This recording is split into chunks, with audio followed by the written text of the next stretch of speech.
Raider Nation. It's time to connect. Leo, Jay, Nate, Jeff, Rod. Yeah, silver and black. The crew is insane. Breaking down the madness before you can blink. Another week, wow, another storyline. But the Raider connection keeps it all in line. From Vegas lights to the East Coast grind, we talk that truth, no filter, no rewind. Four voices strong, so buckle in tight. It's time to bring the nation to life tonight. This is the Raider Connection Show, where the silver and black stories flow. Leo, J, Nate, and Jeff on go, breaking every play down blow by blow. R-N-4-L, you already know. Welcome to the Raider Connection Show. Leo with the facts, breaking down the scene. Jay brings the fire, keeping takes real mean. Nate on the road with the vibe and the view. And Jeff swings heavy when the nation needs truth. Wins or losses, we show up proud. Raising Raider Nation, loud and loud. Hit that chat, pull up, don't wait. This is family, this is connection, this is fate. Silver shields up, the energy grows. Four voices united everywhere that it goes. Every first down, every heart rate hit. Raider Nation stays locked, we don't quit. This is the Raider Connection Show, where the silver and black stories flow. Leo, J, Nate, and Jeff on go, breaking every play down blow by blow. R-N-4-L, that's how we roll. Welcome to the Raider Connection Show. So grab your drink, hit subscribe, let's ride. Raider Nation strong, we never divide. From kickoff to the final echo, you're tuned into the Raider Connection Show. Hey!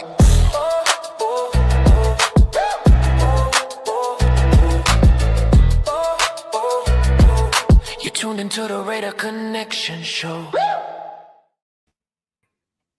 Yo! What is good, Raider Nation? Welcome to another episode of the Raider Connection. Appreciate everyone pulling up and tapping in with us on this Wednesday night. And if you guys haven't done so already, make sure you guys head on over, hit that like, hit that subscribe button on everybody you see here. Starting to my left, LV Raider 10, my guys, Cheeto Linus, and then Hollywood Raider Jeff, all the way to the end. Again, appreciate you guys pulling up and tapping in. Free agency has started, y'all. Man, oh man, what a crazy week has been, y'all. What crazy week.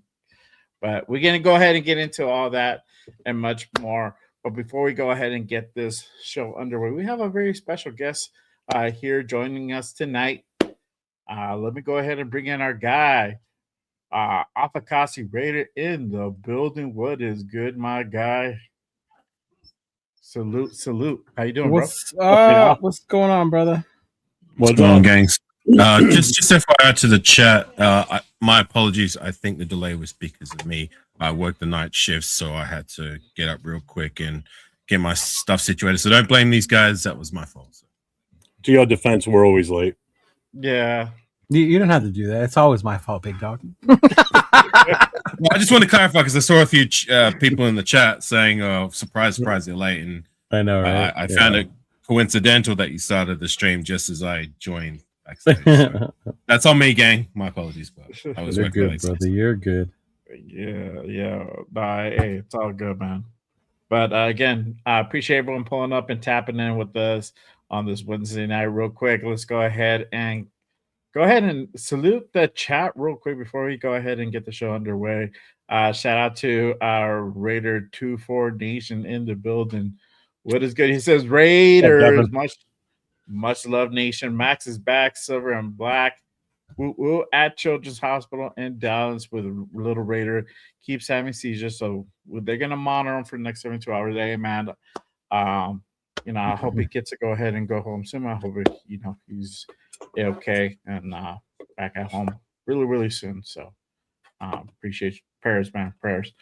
Shout out to Rorschach in the building. What is good, my guys? Salute. Tanner Jack in the building. What is good? One of the mods and part of the members of the Raider Connection. Salute. Raider Ryan in the building. What is good? Jason Downs. What is up, my guy? Everybody giving you shit for being late. God damn. We ought to be All time, bro. Damn. Rose Sound in the building. Was good, my guy. Salute. Daniel Berry, what is good, my guy? Salute, salute. Appreciate you pulling up. Armando in the building. Salute, my guy. Appreciate you pulling up. Let's see. Oh man, Leo already with the hold on, dog. Let me do it right. Yes, sir. Yes, sir. Appreciate you, man. Tapping in. Let's see here. Shout out to what's my place? Goddamn. Erica Raiders in the building. Eric Raiders in the building. What is good, my guy? Alex, what is the deal, my guy? Appreciate you pulling up. Hey, long. What is good, my guy? Appreciate you pulling up. Chill Sal, what is good? Anyone else wearing their Crosby jersey? Mine's still in the closet, dog. It's probably gonna be there for a little. I still have mine. You I said don't you're own one. still in the closet? Mine's in the closet, yeah. Oh, yeah. I had on my hoodie today, but it got hot. Yeah. I don't pull it out till like season. But I got you're the not- shirt.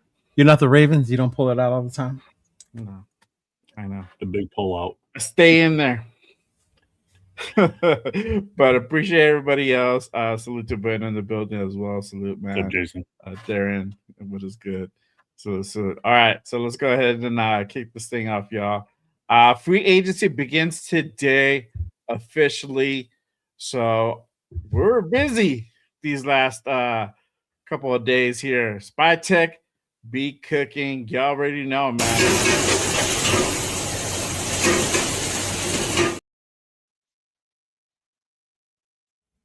Just cooking, man. I was wondering because that came out in the video before the intro. I was like, what the hell's going on? Yeah. Yeah, that's What's up, Marcus? What's going a on, little big dog? cook. But Spicy was cooking, man. We were pretty aggressive this free agency, and we kind of talked about it in previous shows about kind of the what to kind of look forward in this offseason. We did mention that the Raiders should be aggressive in this offseason, especially beefing up that offensive line, and we went ahead and went out and did that. But let's go ahead and just kind of go over the acquisitions real quick over the last few days. Let me go ahead and put this up here. All right. Sorry, I'm eating, but I'm trying to drown the sorrows of losing that number 14 pick in the first round next year. So, Like you needed I'm an on a excuse to eat. Big luck. I'm just tired from working night shift, my friend. Yeah, no worries. But Raiders go out and sign Jalen Naylor from the Vikings. He was out in he was part of the free agency. Spytech is went out there and got themselves a receiver. The next person that we went ahead and went out and signed this free agency as well. I have this right. All right, here we go. Shout out to Raider Resistance. That's my guy right there. Salute, Yes, sir. All right, here we go. Kitty Pay is now a Raider. Raiders go out and get themselves an edge. Did you say Kitty? it's Quiddy? Quiddy. Quiddy. Yeah. Kitty Pay. They got themselves another edge. Native Rhode Islander, my hometown, my home state. Oh, is he? Yes. Oh, wow, that's good. Rhode Island only has one town. That's Went to Bishop Hendricken, and then he went to Michigan. Yay. Fun I fact. wanted him when he was available, when he was in the draft. I wanted us to grab him then. Nathan. Yay. I'm Yeah. just like, it's Rhode Island's the easy. size of my freaking backyard. Think about it. The last time we had Raiders from my state were Fargus and Mark Van Egan. Now I got this guy. Yay. Yay. Dude, when the state's this Slim. big and California's this big, that's a big thing. So shut up, Leo. Nathan's the one that said it's as big as his backyard, but I'm the one that gets to shut up. Because I like Nate better. I've known Right? Nate longer. Nate's my guy. I visited Rhode Island, that's why. Yes, yeah. He didn't back out on the trip. And how long did it take you to to walk through there, like 5 minutes. To walk Pretty much. through there. Right? if I did a couple laps, made it like Right. 15 minutes. Like, okay, You're not wrong. I think I've seen Right. it. I think I've seen enough. Oh man. Yeah, but Raiders go out and sign Kwity Paye as an edge. Now I think we're getting into kind of Wow. the really interesting signings. Raiders went out and signed Nakobe Dean. On Where's he Monday. from? He is from the Eagles. Oh, I know that, but since Oh, like what's it? I don't know. I don't know, bro. I thought we were just shouting out cities now. Not for Rhode I know. Island. I'm like, Jeff is with the fun facts here today. I know, right? I don't know.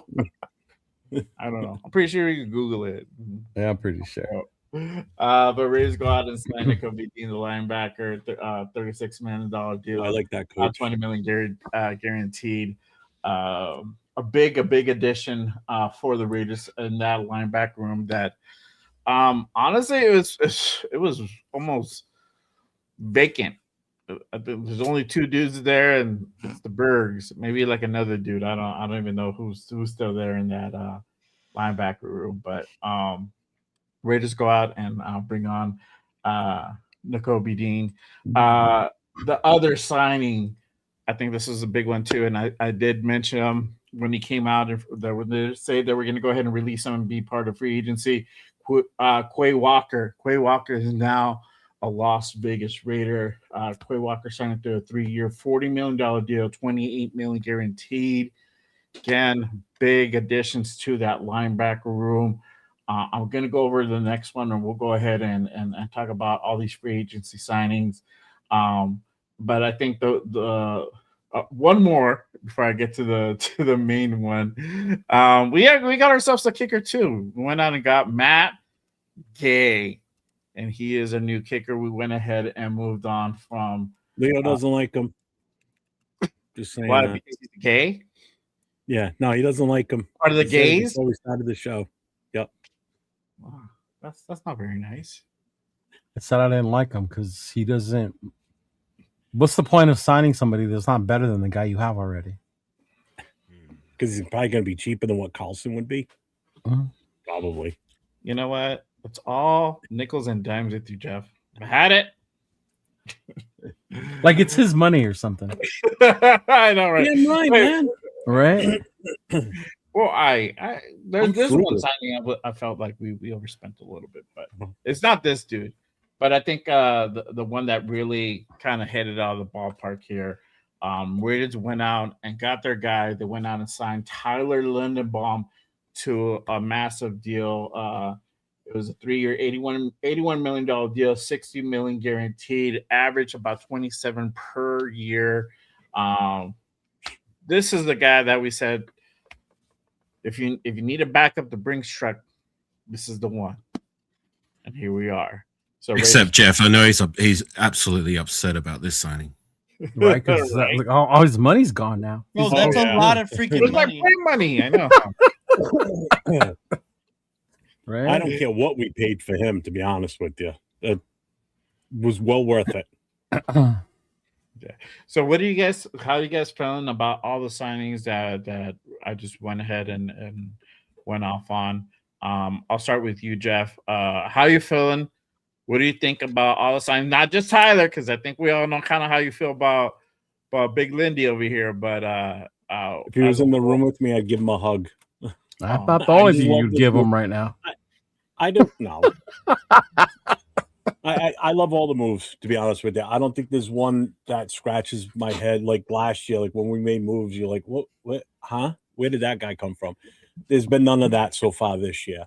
The only thing I think that would have been done different is if we still had Maxx prior to Monday, I think the odd man out would have probably been Kwity Paye, unfortunately.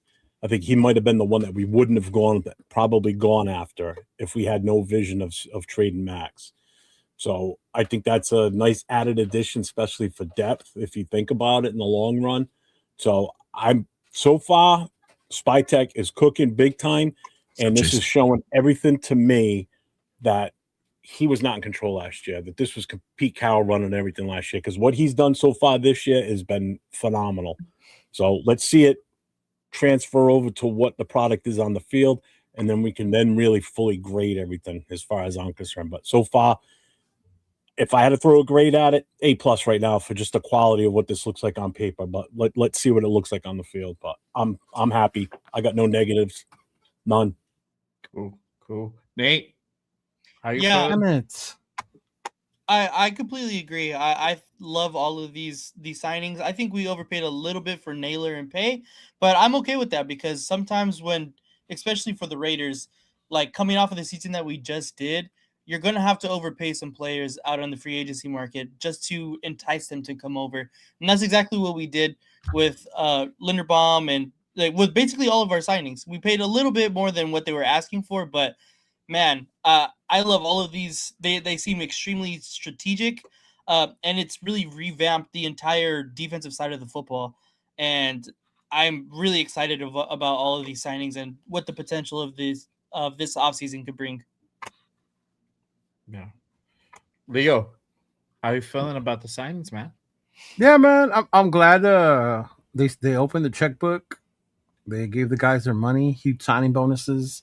Even the way the contracts were worked, not so much of a cap hit this year. Probably setting it up more for the loading them up on the back end, right? Mm-hmm.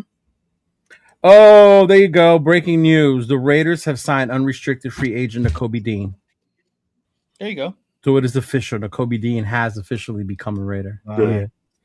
Yeah. But I mean, I'm excited, bro. I'm excited for the linebackers. Honestly, I'm really excited for the linebackers. It's been a minute since we've had linebackers that you can, since the law firm of Howard and Morrison.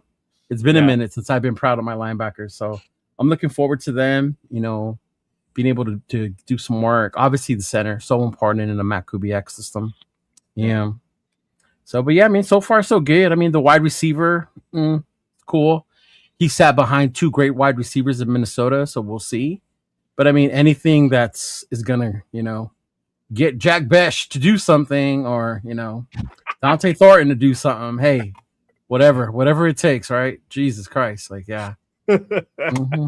I mean, but other than that, yeah, man, I'm cool with it. Yeah. Cool. Our special guest today, AR Afakasi Raider. Have you had what do you think about the free agent signings that we did the last couple of days?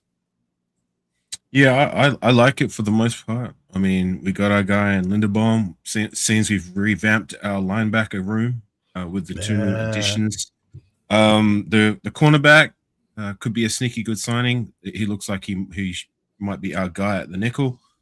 The wide receiver I found a little bit questionable, just the price we paid for him, and the production on his end. I don't know, it just doesn't really add up to what we need as well. But if he can live up to what we're paying him to do, I hear good things about how he played towards the back half of last season. So hopefully we can get more out of it. I still believe we need a number one receiver. Oh yeah. Who else am I missing? The defensive end, I like the signing, and the kicker. It's like, whatever. It sucks to see Carlson go. One of the last of a dying breed with the Oakland Raiders. Now there's only two on our roster. Mm-hmm. Three. Yeah, to your point. No, two more left. Colton, Max, and AJ. Mm-hmm. Oh, right. That's right. Because Max. Yeah. I forgot. Now there's three again. I still remember what I said. It's a dying breed now. It sucks to see these guys go. But hopefully, if it's this guy, or I believe we'll bring some young talent through the door, whether it's a draftee or an undrafted free agent. I believe we're going to bring one of those in the door to compete for that job and see where the cards fall. So, yeah, I'm happy for the most part. Oh, good, for sure. We did also have some re-signings as well. Let me go ahead and pull that up, but I do have the tweet by the Raiders. Again, like Leo just said, Nakobe Dean is officially now a Raider. He has just signed his contract, so he's locked in. We're good with him. 1 second. There you go. All right, cool. So let's talk about the Raider re-signings. So we had some re-signings over the last couple of days as well. Familiar face, Raiders bringing back Eric Stokes through a $30 million deal. They re-signed Eric Stokes to a 3-year, $30 million deal per Ian Rappaport. As well, we're gonna have a discussion about this guy. Malcolm Koos is also back. He was re-signed to a 1-year, $11 million deal. I was a little bit surprised at first. I was surprised too. Yeah, but it made sense at the At time. At the time, it made sense. Now it's like, okay, we're not in a bad situation, but it's always good to go ahead and have that guy. Hopefully, he has a better year this year. But yeah, interesting signing when we actually did it at the time. But I wasn't, I was a little bit shocked, but hey, it made sense at the time. I think.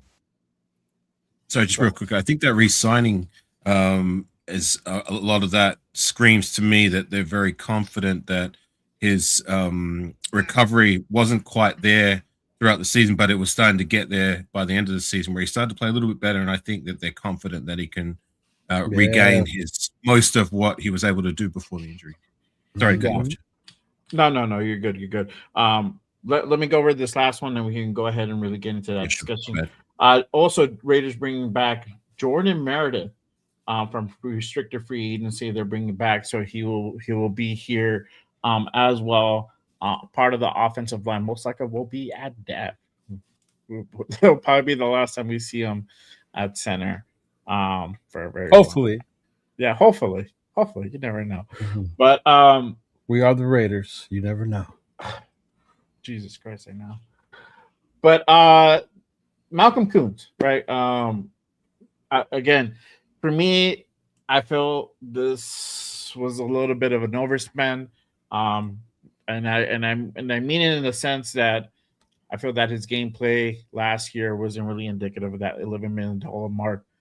At the time, we didn't, for all intents and purposes, Max was gone to us. So having this signing made sense. Adding, keeping that depth in that edge room, in that defensive line room. So this was a good addition. Now that things have changed and Max is still here, it just provides some depth for pay for Max for that defensive line. How do you guys feeling about the re-signs here? Again, Koonce, Stokes, Meredith coming back. What do you guys think? Afakasi, I'll start with you this time. What do you think about those re-signs? Yeah, you're not going to get any complaints from me with the re-signings. I was surprised with the Malcolm Koonce one, but again, like I highlighted before, I think that's a sign that they are confident with his recovery, and maybe a sign that he wasn't all the way there last season, and maybe that was a lot of what his struggles were. So if they think that his recovery is enough for them to want to re-sign him, and I believe that's the reason why they did, then I'm cool with it. Hopefully we can find again that 2020, when was it, 2020 form, was it 2023 form that he produced towards the second half of the season. So yeah, I'm again, no complaints from me. Yeah. Real quick, I know there's people in the chat asking about Leonard Baum. There is nothing as of yet about Tyler being officially a Raider yet. Tomorrow, y'all. Tomorrow. Leo thinks it's tomorrow. I don't know. It could be announced later on. I don't know. Maybe it is tomorrow. So, but as of right now, there's no word officially. Leo, how do you feeling about the re-signings? Bringing back Eric Stokes. I'm kind of glad about Koonce because I know I had shared before that it would suck that we didn't wait the 2 years it takes to recover from his injury, and he went somewhere else and he completely balled out. I think a lot of it has to do too with Robbie Leonard, his old D-line coach being the defensive coordinator. So that holds some weight to like, hey, what do you think about Malcolm? Obviously that was done before the Max debacle happened. So that was a thing, but I'm glad to see that he's still going to be here. I mean, it's like I said, it's not my money. 11 mil is probably like chunk change to them. 1 year, if he balls out, if he shows up, it's just another weapon we could have on the defense. So I'm all for it. Stokes too. Stokes, it wasn't a heavy cornerback deal. Cornerbacks are starting to get paid a lot more, so I like the money that they used. So that one was good. Meredith, depth piece. That is what it is. I'm sure 805 was extremely happy with that one. We all know how hard a boy 805 is when it comes to him. But but I mean, yeah, man. Other than that, it's just I'm cool with those so far. Yeah. Nate, how are you feeling about the re-signs? Yeah, I mean, I feel good. I know that we signed Kuntz for another $1 million extra than what we did last year, but I completely am with where Leo was saying that if we let him go and he completely balled out, then we feel like we got the lesser of the deal. And I think we spent so much time trying to what's the word, to like make him progress throughout our system that we're not going to reap the benefits of him now. Might as well just sign him for another year. And I do think that this year is going to be the year that we were expecting for him, for Malcolm Kuntz, because of his injury. Is now 2 years going to be 2 years removed from that. And I think that we're going to finally see the Kuntz we wanted this past season. As far as Stokes, I mean, I think we had to re-sign him. He was arguably our best cornerback in all of last year. And now looking at our cornerback room in total, it looks like a very decent unit, a lot better than what we had last year. So I think keeping him on was really good. I don't know about Meredith, man. I mean, if we're going to play him out of position again, there's no point, but hopefully he finds his spot and he goes back to being a very serviceable piece on the offensive line, at least as far as we're hoping he's going to be a backup. Hopefully he doesn't have to come in, but I mean, last year didn't show a lot, but again, he played out of position there. So hopefully he goes back to guard and he could be serviceable, but hopefully we don't have to see him because we want him as a backup. Depth guy. I'll be right back, gang. I just need to situate something real quick. Oh, you Go ahead, dog. You gotta take that morning leak. See, you didn't give him time to have his morning glory. Morning glory. You gotta thaw out. My man thawed out. Man. Really quick though, I forgot to mention. So we also went ahead and brought back Thomas Booker. Thomas Booker from restricted free agent. He's also back with the team. I like this signing that we brought him back. I think he has really good potential. I would definitely like to go ahead and see more of Thomas Booker, and I think it just maintains that kind of solid play from that defensive line. Also, another guy that we went out and actually traded for. We traded for a corner.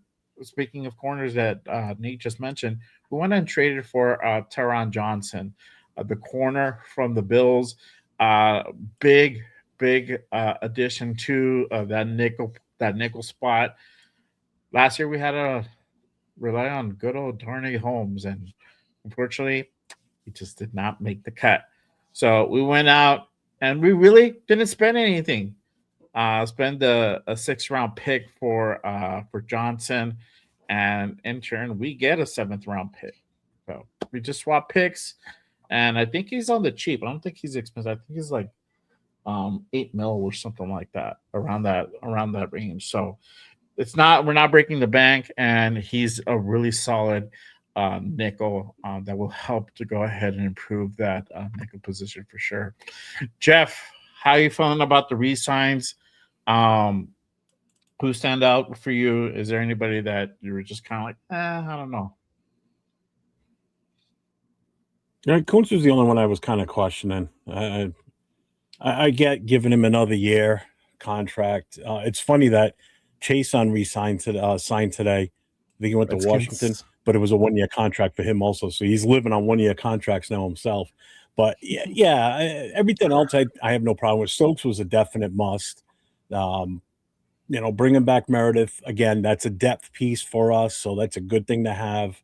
I don't really have any issues with the guys we brought back. The only one that was kind of on was the Kuntz one, maybe. But Mhm. Hey, this I'm is fine with it. random, but did you guys see Kenneth Walker arrive to Kansas City today and what he was wearing? Mm-mm. No, A John Madden T-shirt as he was walking. get out of here. Wow. Oh, that's awesome. Yes, bro. K9 came off the plane with a fucking John Madden T-shirt, bro. Yeah, I know, Rorschach. I saw it. Just haven't gotten it yet. Wait, I think I just passed it right now. I was like That scrolling is real quick. dope, man. It's right here. Oh yeah, I see it. Yeah. That's, I Thanks, believe brother. it. Mhm. yeah. Let me show real quick. Oh Yeah. yeah. That's it. Uh-huh. That's No crazy, shit. huh? Yeah. Does he just Is not? it an actual No? Raiders one? You know, or is I it think like it might be a the game I one? think it might be a video game one though. That's what I'm thinking. I'm wondering Yeah. if it's the It doesn't Madden look game like one. it. or- That's why I can't really see it. It's just of him. It's just the Madden, but I think it might be one of his old video game covers because It it's not says him and John Raider. over the it says Madden Yeah. on the bottom. It looks like Al Davis on the left side and the lower, maybe. No, I think it's from a Madden Okay. cover See now. of the game. Yeah. Mm-hmm. Yeah, it looks like it's from. Oh the yeah, but game. that is a picture of him as a coach right under the N and John. Mm-hmm. Yeah. That's him from Because the main picture is him as a broadcaster. Yeah. Oh yeah, there he is too. There's his old '70s photo at the very Yeah. bottom. Yeah. That's awesome. That's cool. That he did Yeah, that. Even yeah. if it's for the video game, who cares? Yeah, but even then, like as a Kansas City Chief fan, like bro, that's Raiders shit. Right? Right? That's kinda Yeah. Yeah. Hey, and you're paying me, and I'm still wearing this. Right? Yeah. Mm-hmm. Oh, that's funny as shit, man. I love it. Yeah. Ricky, Malcolm Put Kuntz this is back gonna up be for the him. So thanks craziest much out looking for the Pizza Hut $1.99 driver super next chat. to you. He goes, I blame Rio equals Gino facts plus tax. That's funny. Oh man. But appreciate everyone up, pulling Steve? up and rocking with us on this Wednesday. We have over 200 in the building. Again, if you guys haven't done so already, make sure you guys hit that like, hit that subscribe on all the channels you see here. Appreciate you guys. It really does go ahead and support the shows. Yeah. For sure. Let's see here. So there's some other ones that we're actually re-signed as well. That was early in the week. Tristan McCollin, Will Fucking Putnam. 805. I know, I saw Charles that. Snowden. What did Bob say? The number 14 pick. It's like a bad hangover. Yeah. I'm telling you, Jeff, I should make that into a shirt, bro. Have like the number 14, like it was a jersey, and the Right? name will be pull out. That's funny. Oh man. Oh, all Welcome right. back. Welcome back, brother. Welcome back. There you go. All right, cool. Let's see here. You missed it, AR.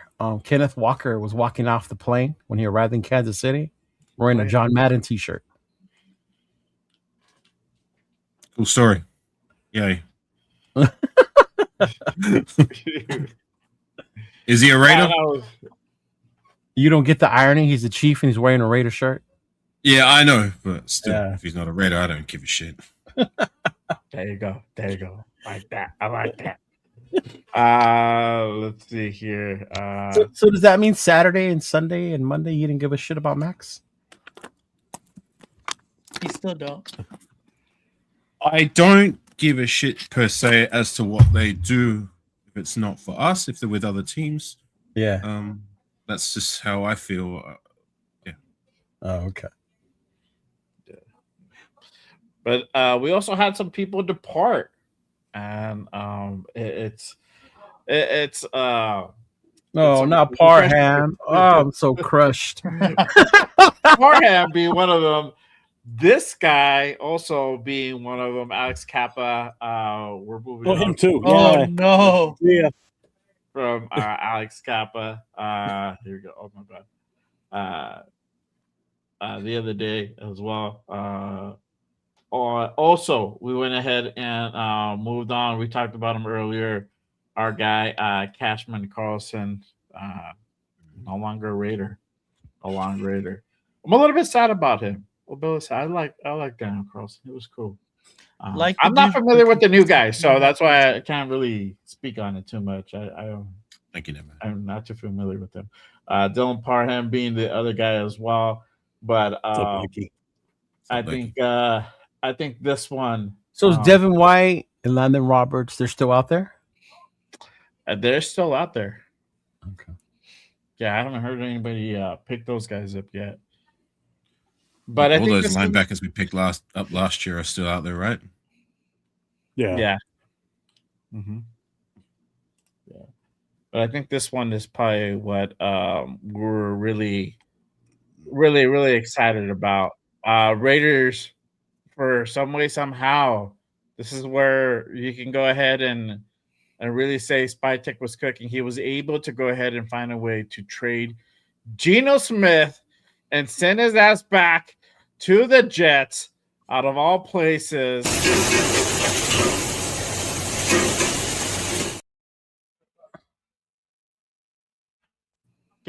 Raiders trade Geno Smith in exchange for a sixth round pick. Crazy work. The great thing about this is that you get to go ahead and clear that cap space, so that 18 and a half, no more. They went ahead and converted 17.3 or 17.2 into a signing bonus, which doesn't hit the cap, and then Jets are gonna flip that 1.3 into their salary, signing him for the vet minimum of 1.3, and we gain 9.3 in cap space from Geno Smith. I think this probably was the best situation we could have hoped for in regards to Geno Smith. How is everybody feeling about moving on from Geno Smith? Nate, I see you shaking your head. Go ahead. Let me know how you're feeling about us moving on from Geno Smith. I mean, first of all, it's insane the fact that one, Spytek was able to trade him. Two, he was able to trade him back to the Jets. Right. Like that, it's insane. I know we were already going to release him. It was said that he was going to be released prior to the trade, but the fact that we got anything out of Geno Smith as an asset is quite insane. So, hats off to John Spytek. He's been cooking this offseason. If that was the only move he made, that alone is insane. Mm-hmm. Yeah. Jeff? Yeah, interesting. Oh, sorry. Oh, go ahead, AR. Yeah. Go ahead, AR. No. Yeah. It don't I'm matter. happy. So he's gone. This is where I think Spytek worked his voodoo magic. How he's able to send him to them, along with a 7th round pick. We get a 6th in return, and we only have to cover basically about half. So we're only on the books now for $9 million as opposed to 18 if we would have just cut him. So I don't know how the hell he smoke and mirrors, whatever he did with them, but I think it's awesome. So unloaded one major burden off our roster, and that's it. Be done with them. Good luck in New York. We'll you see know in why the they fall did it, when we right? come to play you. You know why Huh? they did it. Yeah. They're trying to get Arch Manning. They saw the Raiders' plan at tanking last year. We had Geno, we had So they wanted Parham. to take Commander. So they're like, hey, bring those guys over here. We want to take And too. Commander strikes again. Yeah. We might as well let them borrow Thornton and Betch too while we're at it. Fuck it. Just send them over there. Thorin for sure. Oh, you're not kidding, though. Yeah. Oh man. AR, how you feeling about the departure of Geno Smith and the rest of the guys? Kappa, Parham.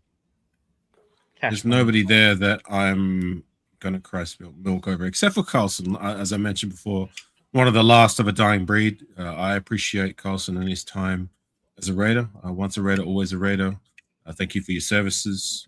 Hopefully, the guy we brought in, Gay, or the young guy I believe we're going to bring in for competition, will be able to carry on the legacy of having a good place kicker, because we've had that for the longest time. Yes, we've had problems with a lot of spots on our roster over the last 2-3 decades, but you could go back to the 80s with the Raiders. For the most part, having a place kicker there that is amongst the best in the league, and hopefully whoever will be it, whether it's Gay or somebody else, can carry on that legacy.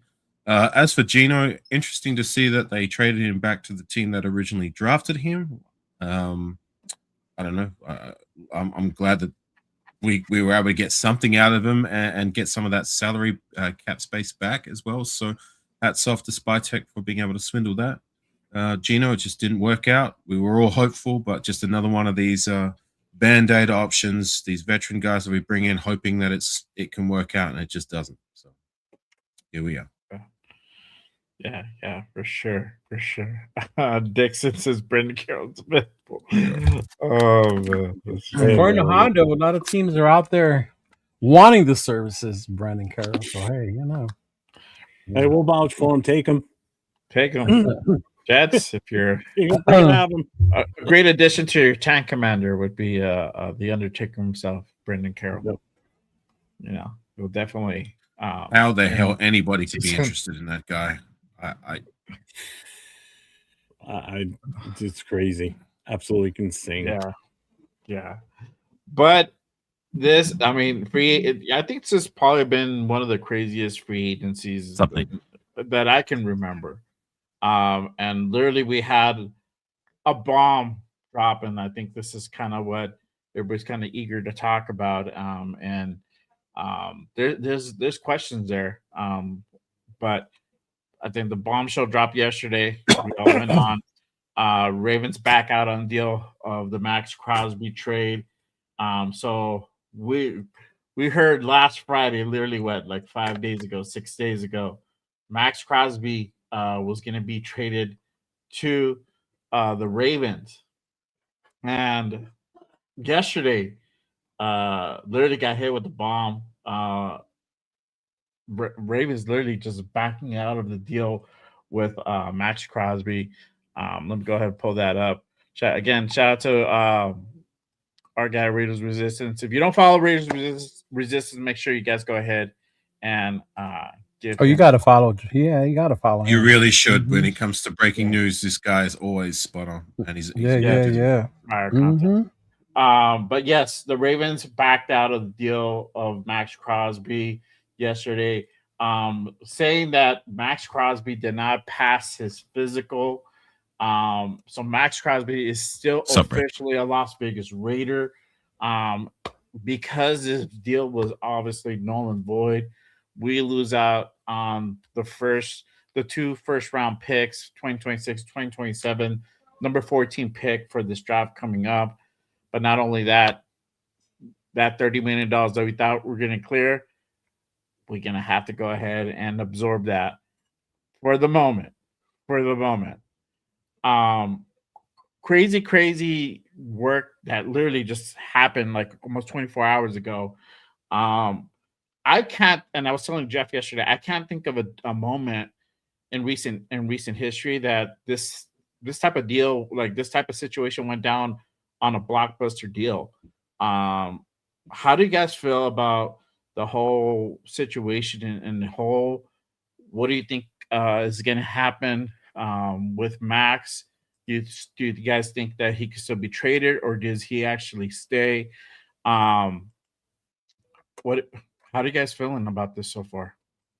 I'll start with Afakasi, because I really do want to know his take on it. I haven't really heard anything about that from your end. So how do you feel about this?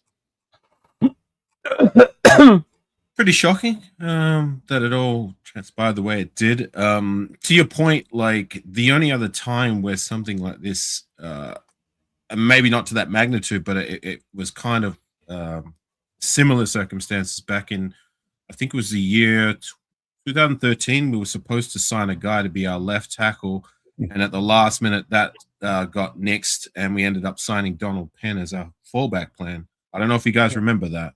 Yeah, Saffold from the Rams. Yeah, that's it. Saffold, yes. Mm-hmm. So that Penn kind of was similar. It did work out, and maybe not to that magnitude, but that's the last time I can remember something that's close to it. But anyways, I guess he's back in the door, and I don't doubt they're going to look at the other options. but yesterday's price isn't going to be today's price. I highly doubt if and when we trade him again to a different suitor, it's not going to be for 2 firsts, unfortunately. I hope so, but we will see.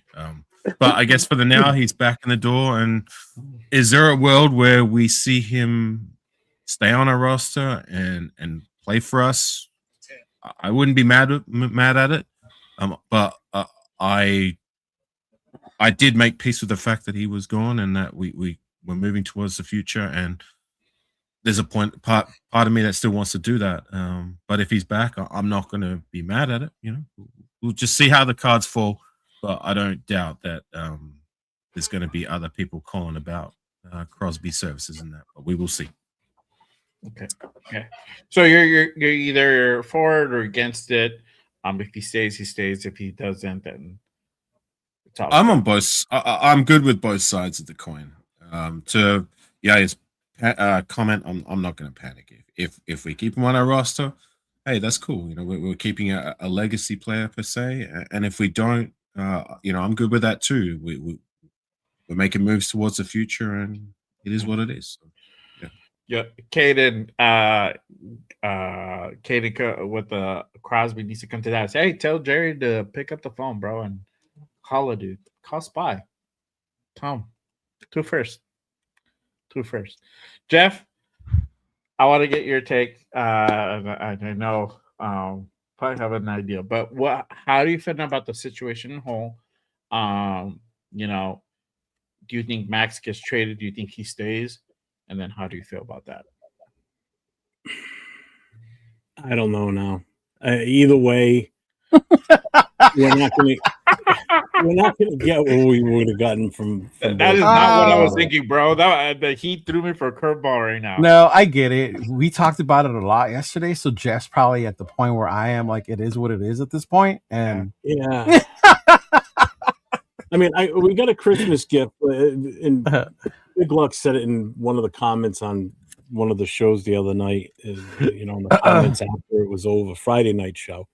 I said, we were given a Christmas gift Friday night by not only, trading Max away, getting away from that drama that was done and over with, but then we were gaining 2 first-round picks that we could have done some serious damage with. We could have really helped build this team, and it would have staved me off getting off the let's trade the first, the number 1 overall and move around. But now it's like we're not. And then I ended up with a lump of coal at 7:50 p.m. last night. I know the exact minute because that's exactly when Jason came in the show last night and told me 7:50 p.m. Eastern time when it all went to shit. And Max was coming back to us. Picks were taken away from us. So we're not going to get that same deal. It's just I don't see that happening. So whatever we get will be a lesser offer. But it's tough to see the way he left and how it was portrayed by some and by him with some of the things he said to just welcome him back in like, oh, don't worry about it. No big deal. We're good now. Emotional. Yeah, but it's not that, though. It's still the fact that you don't burn bridges like that away. Whatever. Yeah. I'm obviously not going to get my point across because Leo's going to cry and make fun of me. So if I make fun of you, you're the one crying. If he's here, he stays, but he's got to restructure. If he doesn't want to restructure, then we've got to push him. Make sure you tell him that. So okay, so you saying that, push him. What would you trade him for? Are you gonna flat out just trade him and get whatever you could get, or I'm not going to trade him just to trade him? Let's put it that way. Okay. I want at least a first rounder. That's what it sounded like. And if we're not going to get a first rounder in the following season, 2027, then I want their first rounder this year and a second this year, maybe a second next year if we can pull it off. Mm-hmm. Yeah, shout out so to it's a lot less. It's less than. It's like still still less. Or you give me a second round this year, first this year, and a player instead. We're not going to go after your first round next year. Yeah. And we're going to be lucky if we get that. I know. See, that might as well be 2 firsts. What gets forgotten is the work that was put behind it to get the 2 first-round picks. Yep. Well, it's that. And the fact that now everything's out of the bag, right? Oh, he did want to leave. The Raiders were willing to trade him. Somebody took the bait and they offered 2 first rounds, But then now they went back on it. All that leverage you had is gone. Oh yeah. Yep. Oh, big Gone. time. We no longer are the ones who can sit there and wait for phone calls. Now we're like, No, we hey have to babe, be asking if we wanna like move hey, them. hey, remember that shit you offered? Or like we're calling the Bears, like, hey dog, like we was just kidding, like like now we're in that fucking seat. And if you're in that seat, you don't want to be in that seat.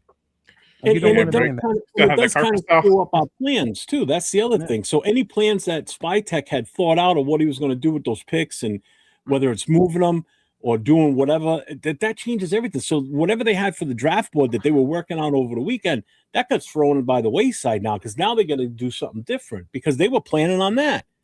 Just like over the weekend, we were like, okay, it's over. He's gone. We got these picks. Let's start thinking going forward. We start making the moves on Monday.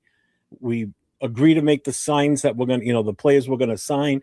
So now everybody's already thinking like, all right, well, we filled this spot, so we don't fully need that type of player early in the draft. We can move around and do other things. And now it all just goes, it's all in shambles now. Now you gotta readdress and fix things and go a different route. I mean, it's still doable. We can still survive all this, but it's just a monkey wrench in the machine. That's all. It's what they get paid the big bucks for, Jeff. Yeah, Yeah, exactly. they have to plan for Or, every know. scenario. Yeah. Devin, All right, check your Facebook. they've thrown a wrench in the system in the system. Yep. So Yeah. go ahead and deal with it, and that's what we pay. That's why you're in the position you're in. So Spytech, get to work.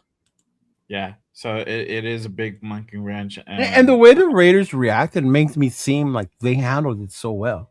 Like, okay, that's cool. Don't worry about it. You know what? We're not in cap hell.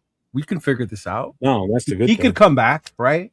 We can still keep the guys that we said we were gonna get. Like, don't worry about it. Like, y'all want to do that? That's cool. That's cool, Baltimore. Like, all right, that's cool.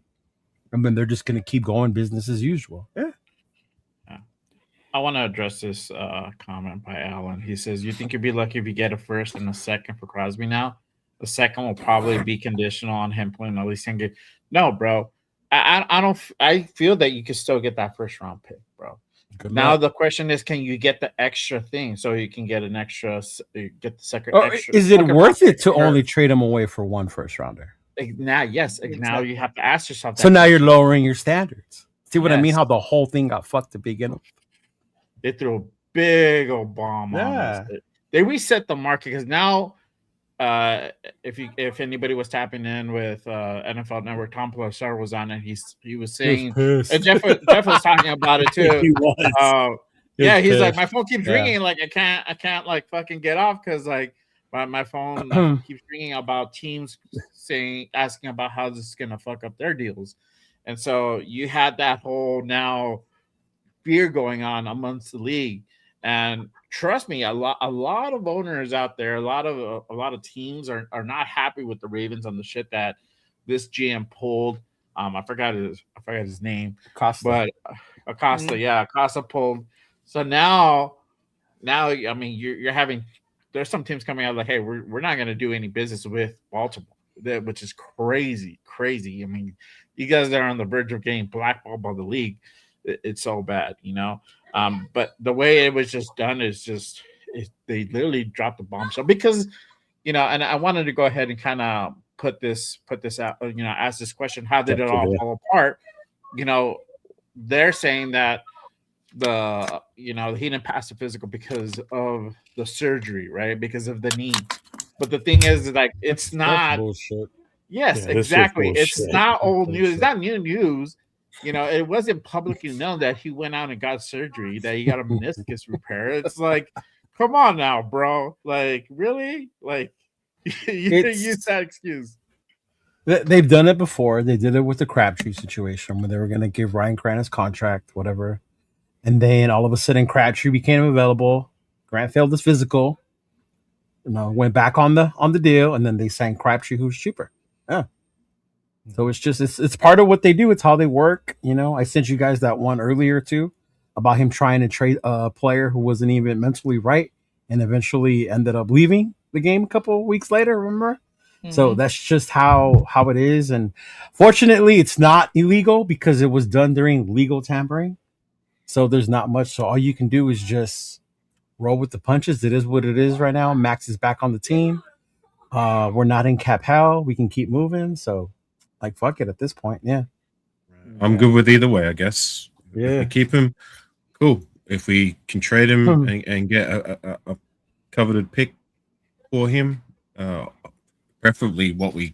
Like I said, I don't think that yesterday's price isn't going to be today's price, but hopefully it can still be a fair price that if we do trade him again to somebody else. Those pancakes are going to cost a lot more today than they did yesterday. Mhm. Pancake eating motherfucker. Mm-hmm. You know, I will say one thing. If anybody watched his press conference today when he talked about it, and Jason Downs said it to me right away when it was going on, he goes, he just looks guilty. Like he knows he screwed up. Like he knows that he's not telling the truth up there. And with him being a former police officer, he could read this as this guy's talking. And I could even tell that the guy's full of shit as he's talking. It's just, he's coming up with some lame brain excuses. Like they were going to try and work to get both him and Henry. There was no way they were going to. They weren't going to be able to get both of those guys.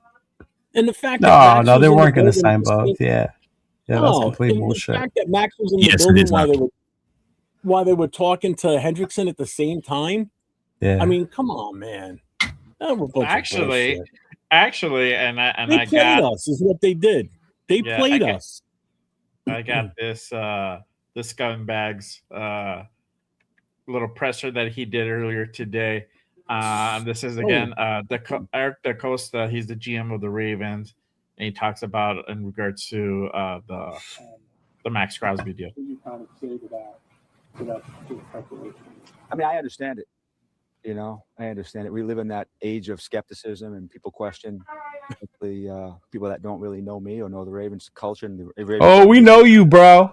So I understand. Yeah. As I said at the beginning, we've got a responsibility. I've got a responsibility to the Ravens, to this community, to our fans, and to Steve Bisciotti to do what we think is best for the club. And that's what we always try to do. Every decision we make is based on this idea. Is this the best thing for the Ravens? It's very, very challenging. What's up, Chico? Again, I understand how people might maybe from afar would feel that way, but nobody's more upset about this than me. Gutted by it, actually. And so a big regret for me.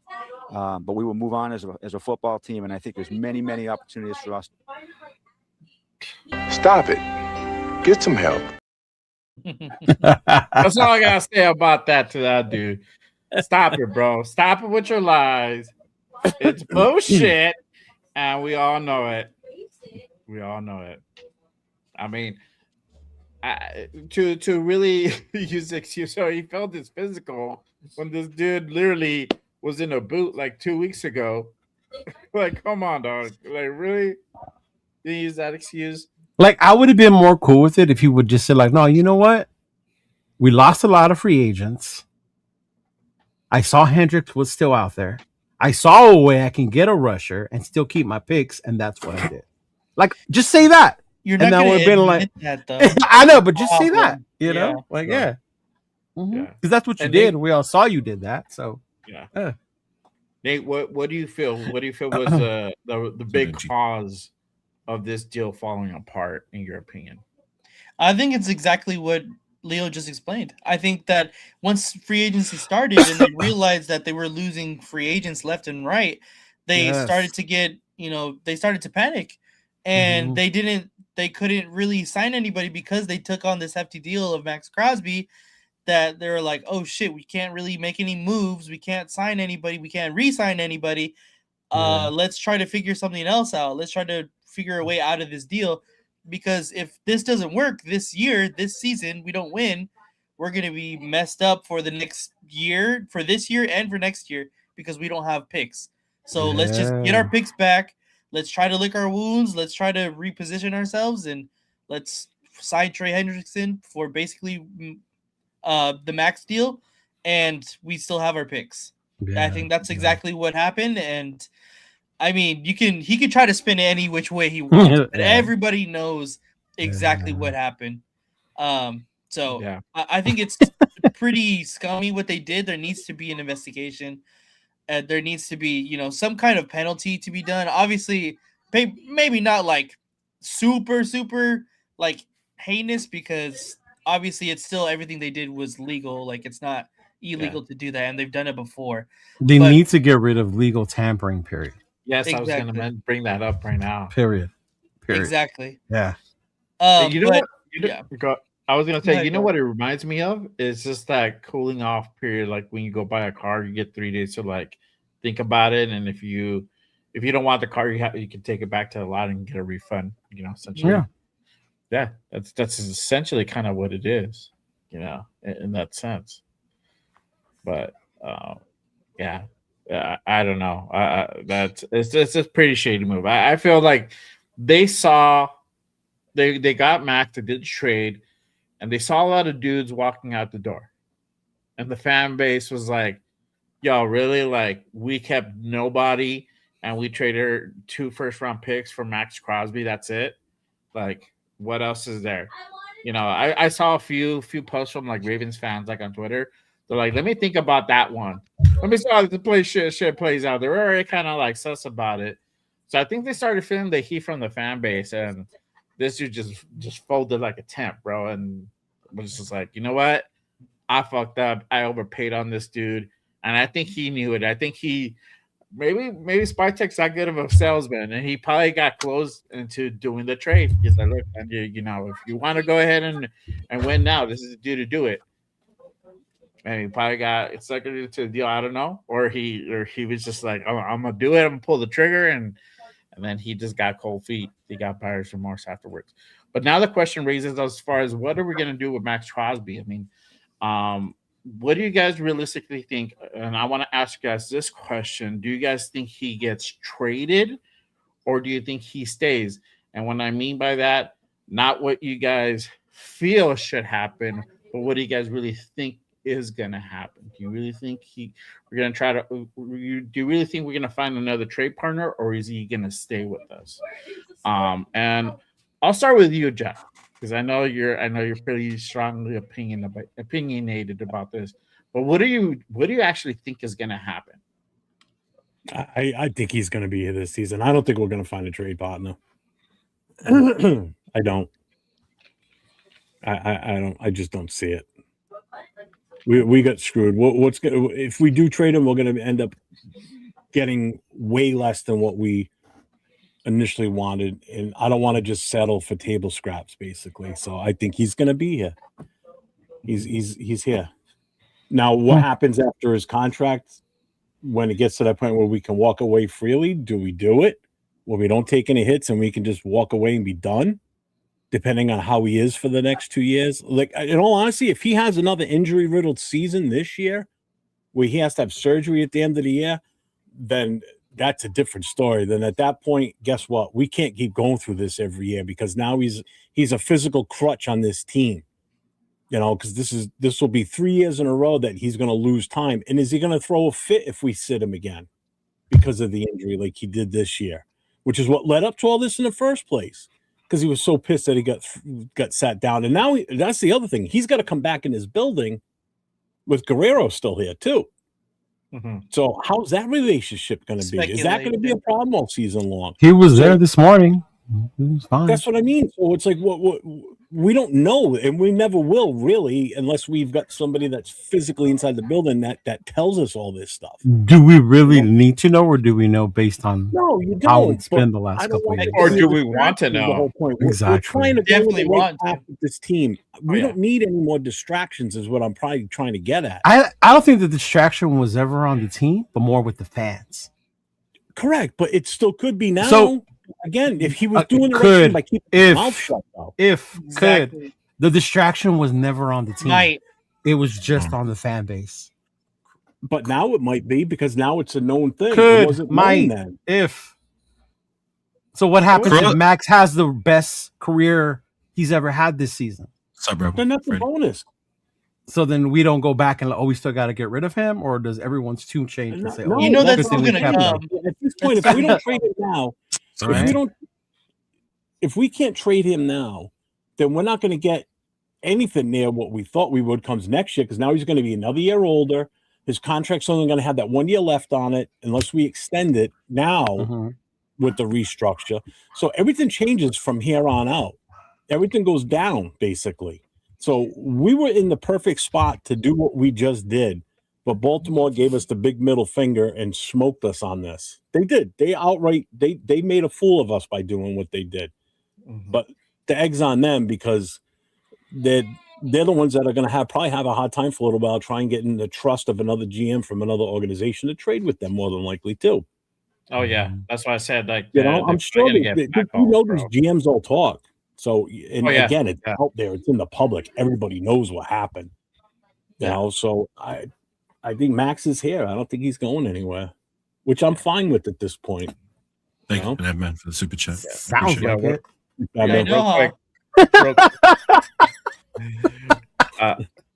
Real quick, $5 super from Nav, man. He says under the radar thought, Max goes there and realizes Linderbaum is gone. Unlikely, says, yeah, fuck that. I think my knee is not ready. Wow, yeah, that's not what happened.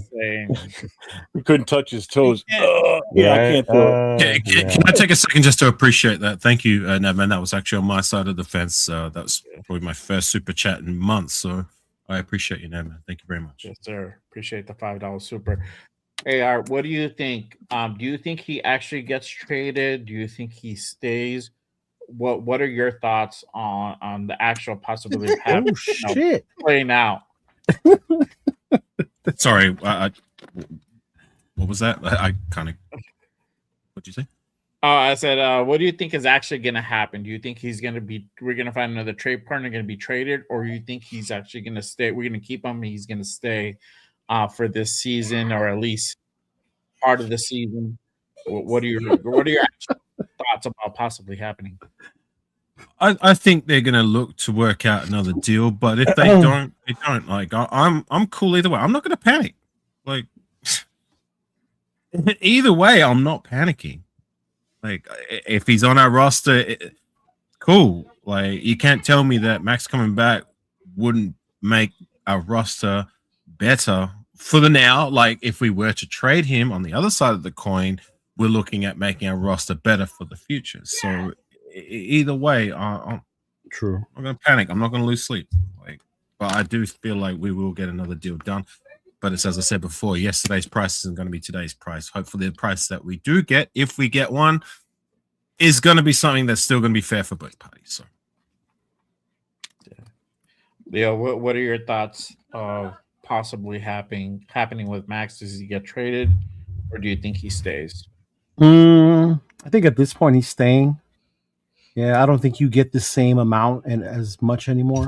So it makes it a lot harder unless you're willing to take whatever just to move on from the quote unquote drama that Maxx Crosby brings, you know? But I mean, other than that, it's like one of those things that it happened. It is what it is. I think Max and the team. What happened? What happened? What did he say? I didn't see it. Maxx Crosby just tweeted, "Everything happens for a reason. Believe nothing you hear and half of what you see. I'm a Raider. Yeah. I'm back. Run that shit." See, there you go. Okay, hold on. Let me. Yeah, I saw it. Yeah. Saw it. Yeah. Oh, use the Undertaker fucking entrance. Yeah.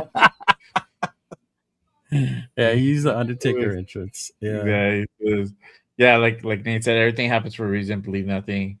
You hear half of what you see. I'm a Raider. I'm back. Run that shit. There you go, Undertaker. There you go.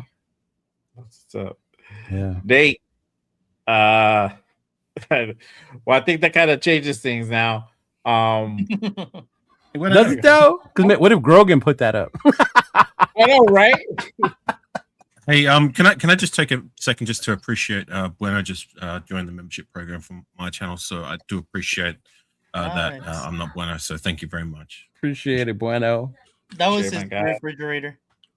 That was his refrigerator.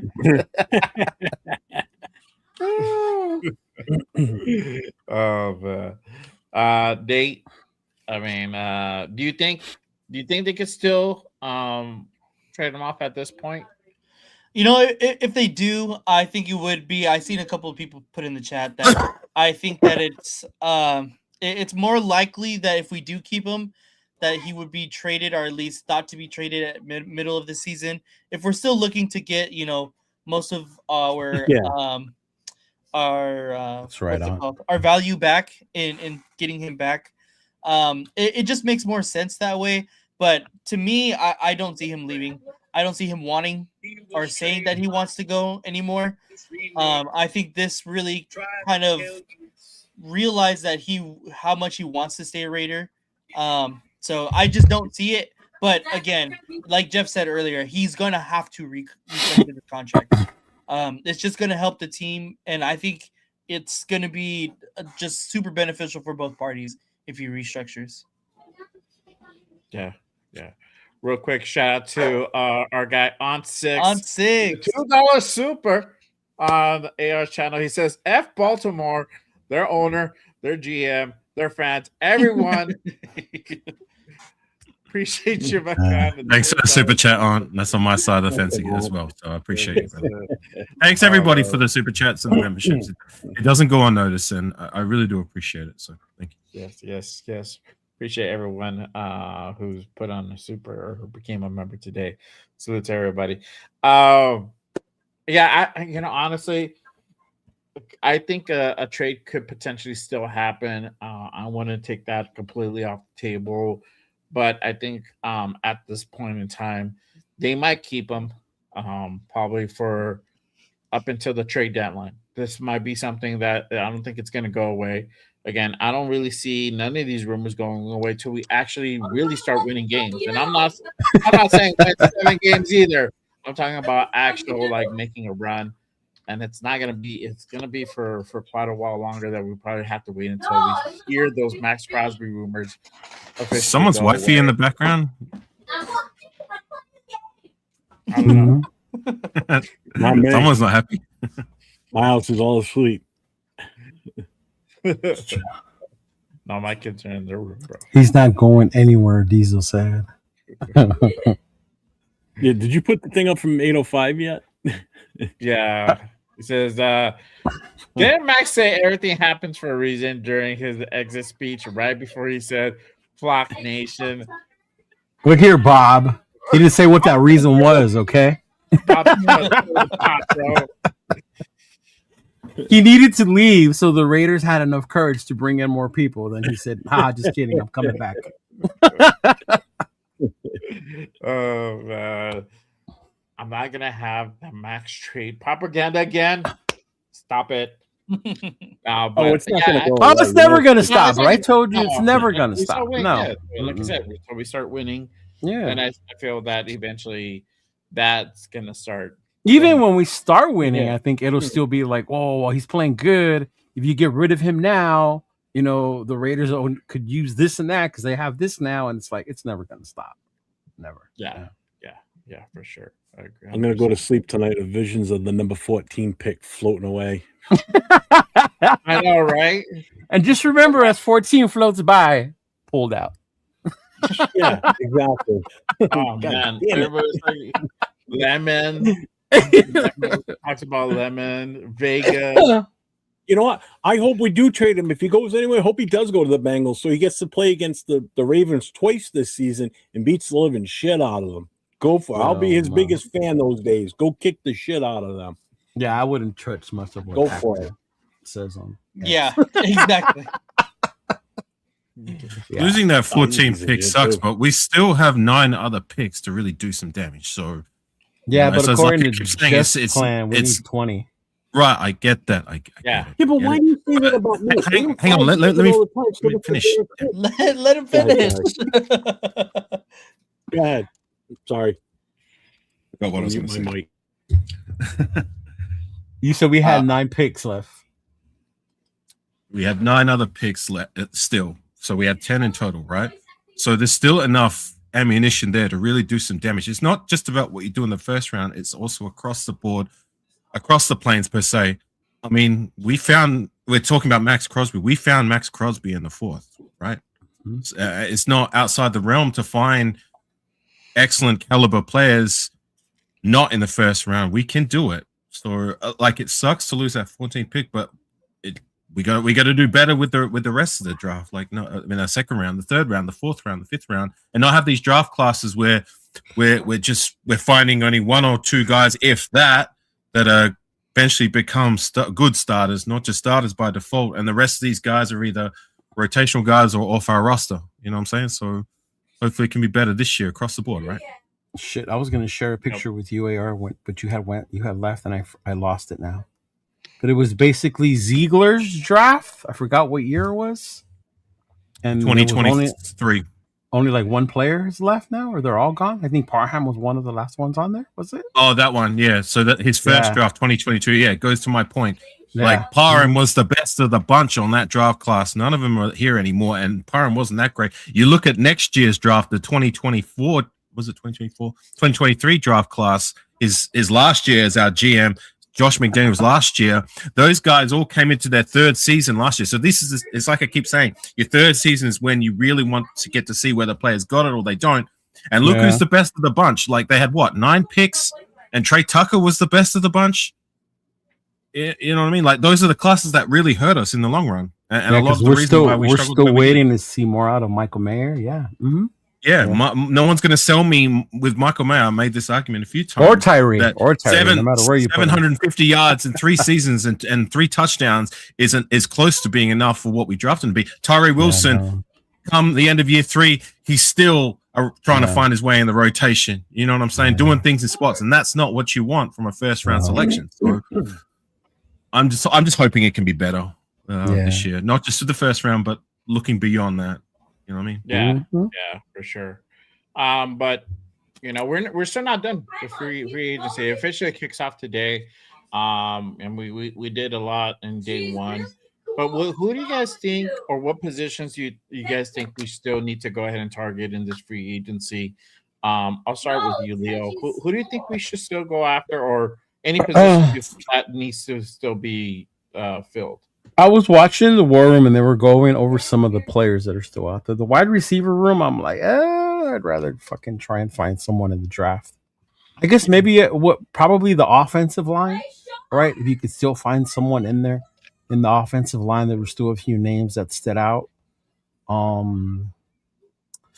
Maybe the secondary, see if you can find somebody else to come in there and help, because we are still really young, you know, even with the addition of Stokes. We have our draft pick from last year who's coming back, Porter. So yeah, maybe when it comes to those two, about looking where to get one of those. The running backs, a lot of the names we had talked about earlier, they're pretty much gone now, right? To be able to bring in to do that running back committee, so maybe they do look into the draft or something like that. But I mean, but other than that, dude, like at this point, based on what's left in the free agency, it's just try and get more in the trenches. See where you can find more of the dudes, the kind of players you want, stuff like that. Because other than that, like, I don't see much that's left out there in the free agency market. Yeah. Mm-hmm. Nate, who do you think we should go after, or what positions do you think still needs to be filled? I think the biggest one, not the biggest one, but I think one of the most important or underrated ones, I should say, as well, is going to be the veteran quarterback that we signed. I've seen a lot of people saying that, you know, Kirk Cousins, and I had mentioned Kirk Cousins a couple of times as well. I think that we need to bring in another veteran quarterback to kind of just man the ship, at least in the beginning of the year, to have the at least thought to be the starter for the beginning of the year, because Spytek and Brady has already came out and said that they don't want a rookie quarterback to start initially, like off rip. Ideally, they don't want to, but obviously, you know, when Cam comes in, and if Mendoza comes in and beats out whichever veteran quarterback we end up pursuing, and then obviously we can all live with that. But we have to bring in a veteran quarterback that we feel comfortable enough with to say, okay, this is going to be our starter for the time being until Mendoza is ready, and developed enough to get starts under his belt at the NFL level. Jameis Winston. I would fucking love it. I'm not going to lie. It would be so exciting to see him, but infuriating at the same time. I get what you're saying. To me, I think it's Kirk Cousins, mainly because they have similar play styles as far as Mendoza is, as well as I think that, you know, he was a viable starter in the NFL for many years, and I think he can fill in that veteran role quite well. You don't think Kirk wants to continue to keep winning? Like, he doesn't think in his mind, I'm still a number one? Or you think he's at the mindset where he knows what it is at this point? It's tough, because obviously every player in the NFL, no matter how high or how good you've been in the NFL, like Yeah. they all want to be the number one guy. They all think that you have to have the mindset that you're the number one guy, or you're not going to last in the NFL for very long. Kirk Cousins is smart enough, and he's been in the league for long enough to realize that, you know, every person on a team has a role on the team. And whether that's, you know, being the number one quarterback or being the backup, I think he's smart enough and mature enough to realize, hey, like maybe it's time. Maybe it's time to step into this mentor role. Maybe it's time to not get fucking all of my contracts to be guaranteed so I can help my team out, right? To me, that's why I think Kirk Cousins is the best possible, not the best possible signing, but the most logical signing at least. Right. Can I piggyback on that? I think I was going to say the same thing, and I think if I said it before, if Raider Resistance is posting that, there's generally most of the time a lot of validity to that. So you know, that's a sneaky signing to keep an eye on if they do make that happen. I wouldn't be mad at it. You know, Kirk Cousins has been in the league for a while. He's at least proven to be adept for the most part of his career. But you know, to your point, like I think he knows what it is by now, because when you get to the age of 38 at the quarterback position, like I would agree if at one point in time you're one of the elites, because usually when, like, say your Aaron Rodgers or your Tom Brady's or your Drew Breeses, you know, those guys play on, and by the time they're 38, 39, 40, they still believe that they're good enough to be a starter. But Kirk Cousins was never that. Like he was never in that tier of quarterbacks. So I think by now he realized what it is, and if we can get him to be that veteran presence to,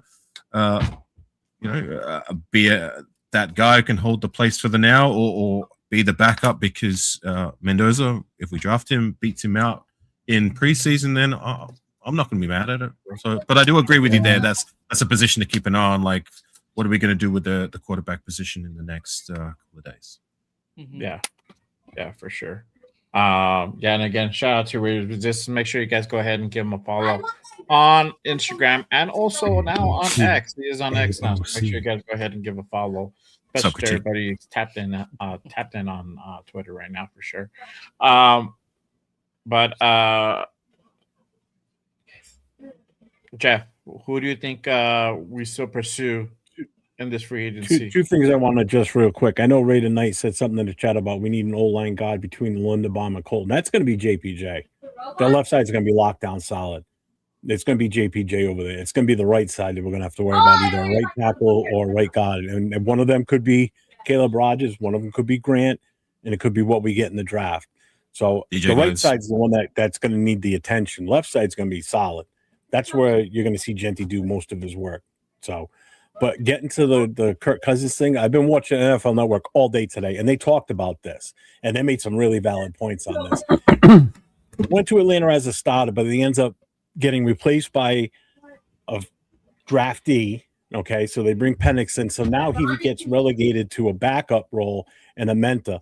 He's not going to want. He already said that he wants to start somewhere and be the starter, that number one guy. He's not going to come here knowing that we're drafting Mendoza, and there's a chance that Mendoza could walk right in and start over him, outplay him in preseason, and now he's relegated back to a backup role or a mentor role. That's somebody he wants. He feels that he's still got gas in his tank. What he may end up doing is take the time and not jump to a team and wait and see what happens when preseason goes, season starts. And if a quarterback goes down, guess who's going to be one of the first ones called? It's going to be him. Joe Flacco. And he can walk in somewhere and be a starter right away, no matter where it is. Okay, because he's talented enough. He's older, yes, but if they're looking for that gap guy that's going to be the starter, that's what he wants. He wants to play. He doesn't want to be a backup. So what they were saying made perfect sense. And they did cut him today, so he is out there. He is available. I don't see us making a move for him. I really don't. If we do and he does take it, I'll be completely surprised. And you want my honest opinion? If we're going to look at a veteran, I know people are going to fucking flip when I say this. Oh, God. Hold on. Okay. And this comes from watching them again today, too. That wouldn't be a bad option because he is still under contract with the Saints. If you throw a late round pick, so they release him from the contract, we bring him in as the mentor, not to purposely to be the starter. He may walk in That's here the for problem. that purpose at a lower amount. That would actually work. He would come in knowing that he's going to start maybe the first few games, but he's going to be that mentor, gets him back in the Raiders organization, which will make him happy, and he can finally retire as a Him? Raider. Him happy? No, Or Raider fans happy? both. No, him, because he's What already about said DC? he would love to come back here. I figure Why it's are you not like laughing? It's a DC. serious thing that could happen. Why does everybody think it's a joke? No. It's a legit thing that could happen. No. It makes more No. sense than Kirk Cousins. This is the problem. Kirk Cousins makes more sense in my opinion because you still, if Kirk comes in with that thought, that's the same thought that the Raiders have. The Raiders don't want to start Fernando Mendoza. Make us not start Fernando Mendoza. We don't want to do that. Let's bring in a what's quarterback. going to happen. What if he comes in and shows out and they have no choice because fans are going to be screaming for it. You know they are. You don't think fans are going to be screaming for Carr? Yeah, exactly. No. You don't think But you fans know- are going to be screaming for Carr?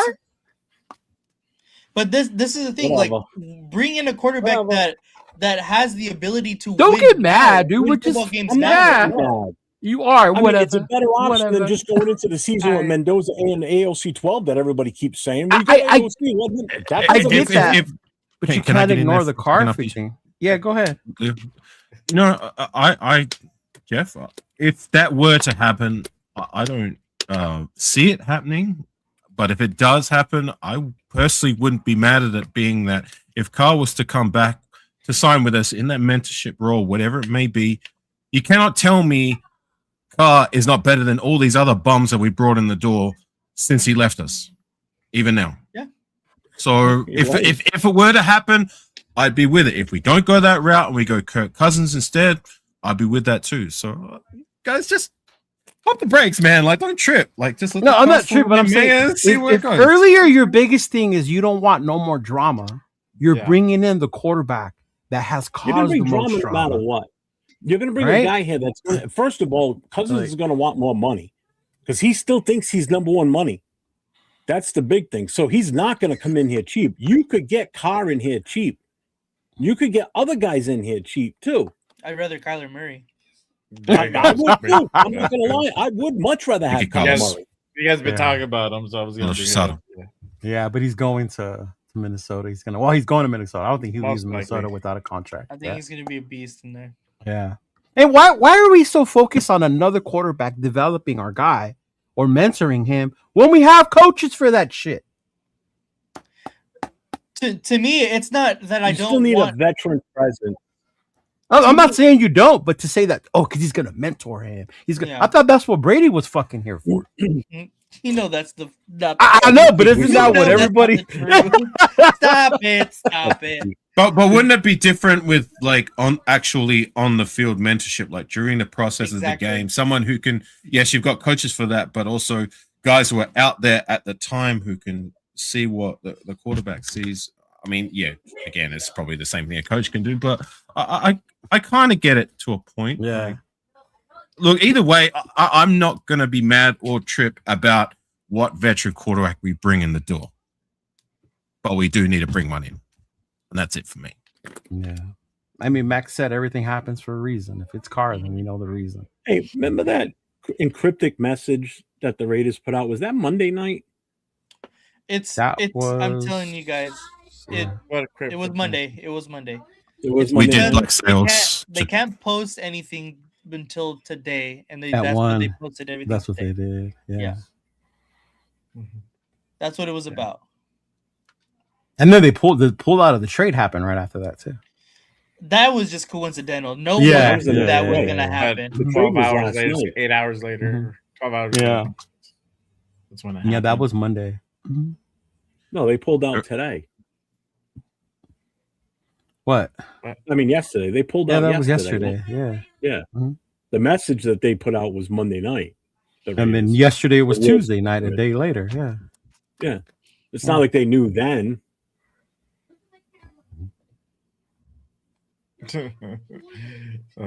Max is a flocker. Just to address the chat before someone was asking if we addressed the tweet. Yes, we did. Yeah, we did. talked about it. I think he was asking, what do we think about the tweet?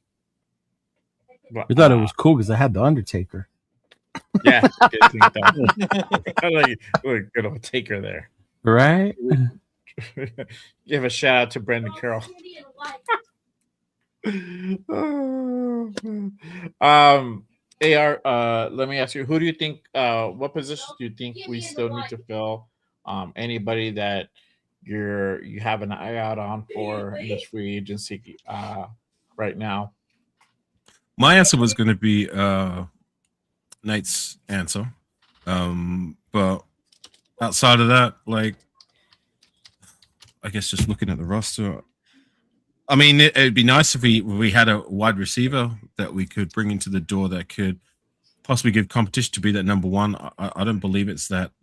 What's his name? The guy we brought in the door, Naylor. Naylor. You know what I'm saying? Maybe he might prove me wrong, or we might go the route of the draft. But look, I'm cool with the roster for the now. If we can get some more pieces, cool. I don't see us finding any more starters. I see us finding more depth guys, as it may be for the now. But yeah, look, whatever makes the roster better, I'm all for it. I'm with it. Yeah. Leo, did I ask you who do you think we should go after, or what position should be filled? Yeah. Mm-hmm. Okay. Cool, That's an offensive line. Yeah. Mm-hmm. Yeah. Honestly, I still think maybe picking up another linebacker wouldn't hurt. There's a couple of guys out there. Obviously, offensive line. I think the question. We love you too. She's talking to her dog. Leo? Oh, really? Remember the dog's name is Leo? Yeah. Uh-huh. That's funny. Max just tweeted again. No, we already covered it. No, but Max. Okay, I was gonna say because I was like, right now, did he do it again? I know. I'm like, yeah. You know, it's funny how not every player is active on social media. I was trying to find Tyler Lindenbaum. His thing, he hasn't posted in like over a year, bro. Like over. Honestly, a year. Probably be for the better. Yeah, and I like that. I didn't find nothing on him. You know what? I like this guy. Yeah. Mm-hmm. Yeah. But yeah, there's a couple linebackers out there. Dream Law got released the other day. He's out there. He still got tendons left in his legs. That motherfucker gets hurt so much lately. Yeah. Kenneth Murray's out there. Logan Wilson's out there.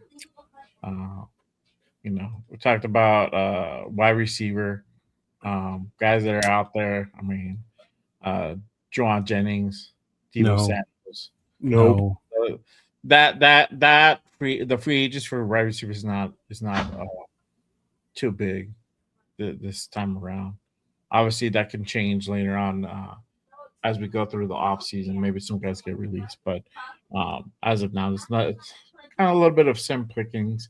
But yeah, I think the question as well. I mean, we just went out and got Linderbaum, right? And I did want to ask this question in regards to what's Linderbaum's impact on this offensive line. I mean, how much do you guys think that this offensive line got better by? What do you think are going to be potential ripple effects going down as we go through, training camps and OTAs and all that?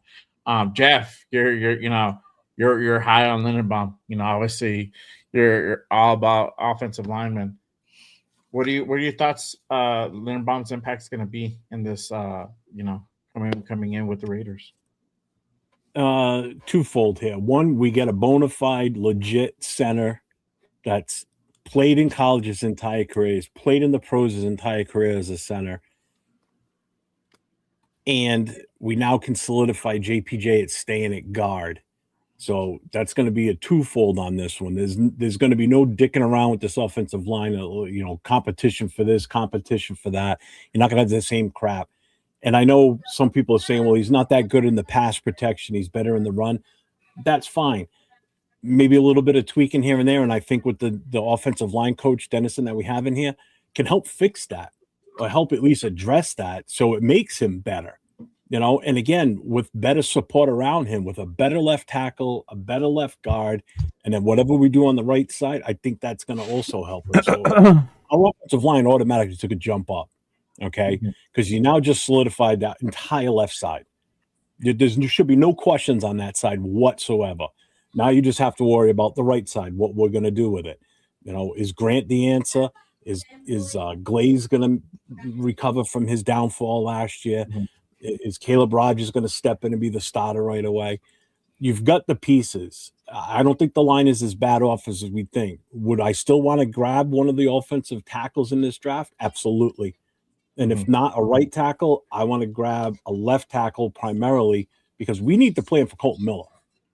He's got 2 years left on his contract with us. We need to have somebody in the wings ready to go, because if we move Grant to the right because he outplays Glaze in preseason and training camp, then so be it. That's what happens. Sorry, you got to put the best 5 guys out there.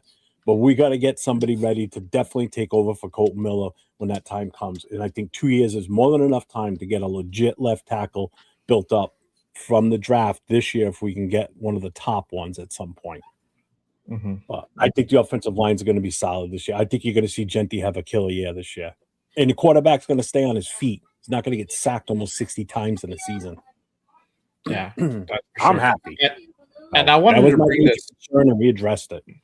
and I wanted to bring this up, and you just brought it up too. Shout out to JW. He says we need an offensive tackle opposite of Colton or his future replacement that plays right tackle until then.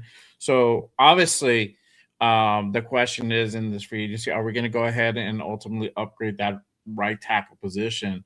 DJ Glaze had obviously regressed this past season. And so that's a question that's kind of been on some of the nation's mind is what are we going to do with DJ Glaze? Brandon Smith, I think, is still out there. I don't think he's been signed yet. That would be a big pickup if we were to go ahead and bring that dude in. I think his market value is about 15 mil, around that mark. I think he signed today. Did he sign? I haven't seen anything on him. With who? So I can't. That's what I'm looking for right now. Braden Smith. Oh yeah, with the Texans. Yeah. Oh, okay. That's who the Texans got. Yeah. Okay. I think the other one. Hold on. Let me. I'm on the thing. Didn't they get someone else today too? The Texans, or was that yesterday? It might have been him yesterday. Right. I agree with Raiden. The entire team pretty much regresses. Not really anybody. Just like find the guy who took one step forward. You know what I'm saying? So like I still have some confidence in DJ Glaze to have a bounce back season.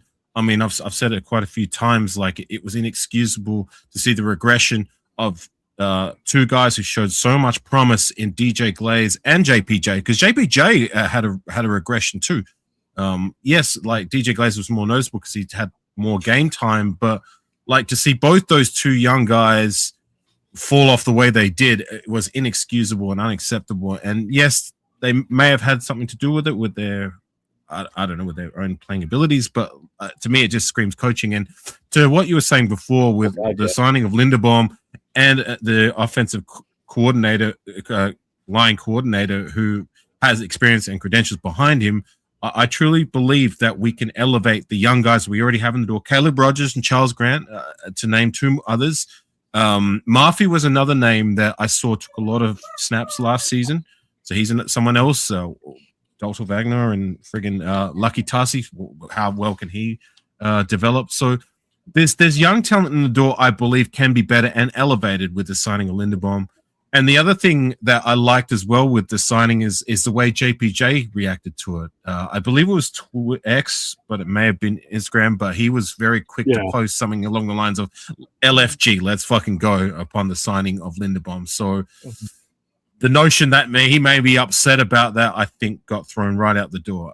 And I think this offensive line, will we address it via the draft and get another young guy to develop? Time will tell, but there's young pieces already there that I believe can be elevated and progress better than what they did last season with the said moves that we made this offseason. I know I said this during the season too. With JPJ, with them moving him around, and they basically messed with his head. That was the big thing. Yeah. And I say let Glaze and Grant duke it out for right tackle, plain and simple. I think Caleb Rogers did a hell of enough of a job last year based on what I saw, where he should be given the first shot at the right guard. and just let Glaze and Grant duke it out for the right side, and then we go from there. Hopefully we get another guy in the draft. I And that think wouldn't be a bad battle. Yeah, I think it'd be a great battle. It would be good. It's a 3rd round pick versus the 4th round pick. I think it would be great. Mm-hmm. I want some competition in training camp. You kidding me? I'd pay to see that shit. Hell yeah. You know me. I love DJ Glaze and Charles Grant duking it out for the right tackle position. Yep. Yeah. Well, if DJ Glaze cannot beat out Charles Grant in year 3 for the right tackle position, then he doesn't deserve it. As much as I've Grant is a little bit bigger too. Right. Not much, but he is. Yeah. Leo, what are your thoughts on Leonard Baum and his potential impact on this offensive line? It was awesome, bro. Like, we got the center. We need the center. In a Kubiak system, the center is probably one of the most important parts. And it's funny that people complain about his pass blocking. Like, we're not just bringing in people to please Mendoza. Like, we also drafted a number 6 running back last year. So it's not just for Mendoza. Like, this guy's going to be here to solidify, hopefully, that interior. And then we got the coach. We've got an offensive line coach, a real good experienced one. So let him do his thing. Kobe Dean, I'd say. Obviously, I want to see more than just one addition. So far we've only added Lindenbaum. We kind of did that approach last year. Oh, we'll go with the guys we have, and then we didn't add much. Like, if there's still talent out there, bring them in.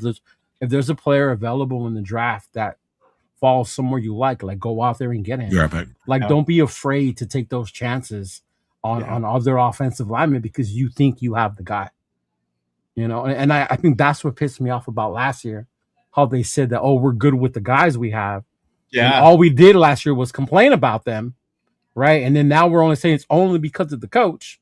Coach is coach, but players still got to go on the field and, put in the work. So I also think adding other people would be a lot better as well, to seeing who's out there. Obviously, I love the competition that we're going to have, though. It's going to be the competition. I want to see Glaze get another shot at the guard position. I always thought he would be better. Obviously, legit competition out of it was too. hard. Huh? It's going to be legit competition, not bullshit competition like last year. Yeah, that's what I'm saying with Dennison here. It's going to be a legit one. Yep. It's a whole nother ballpark because you have an experienced offensive line coach doing his thing. Yeah. Mm-hmm. Yeah. That's good. What about you, Nate? What do you think Leonard Baum's impact is going to be on this offensive line?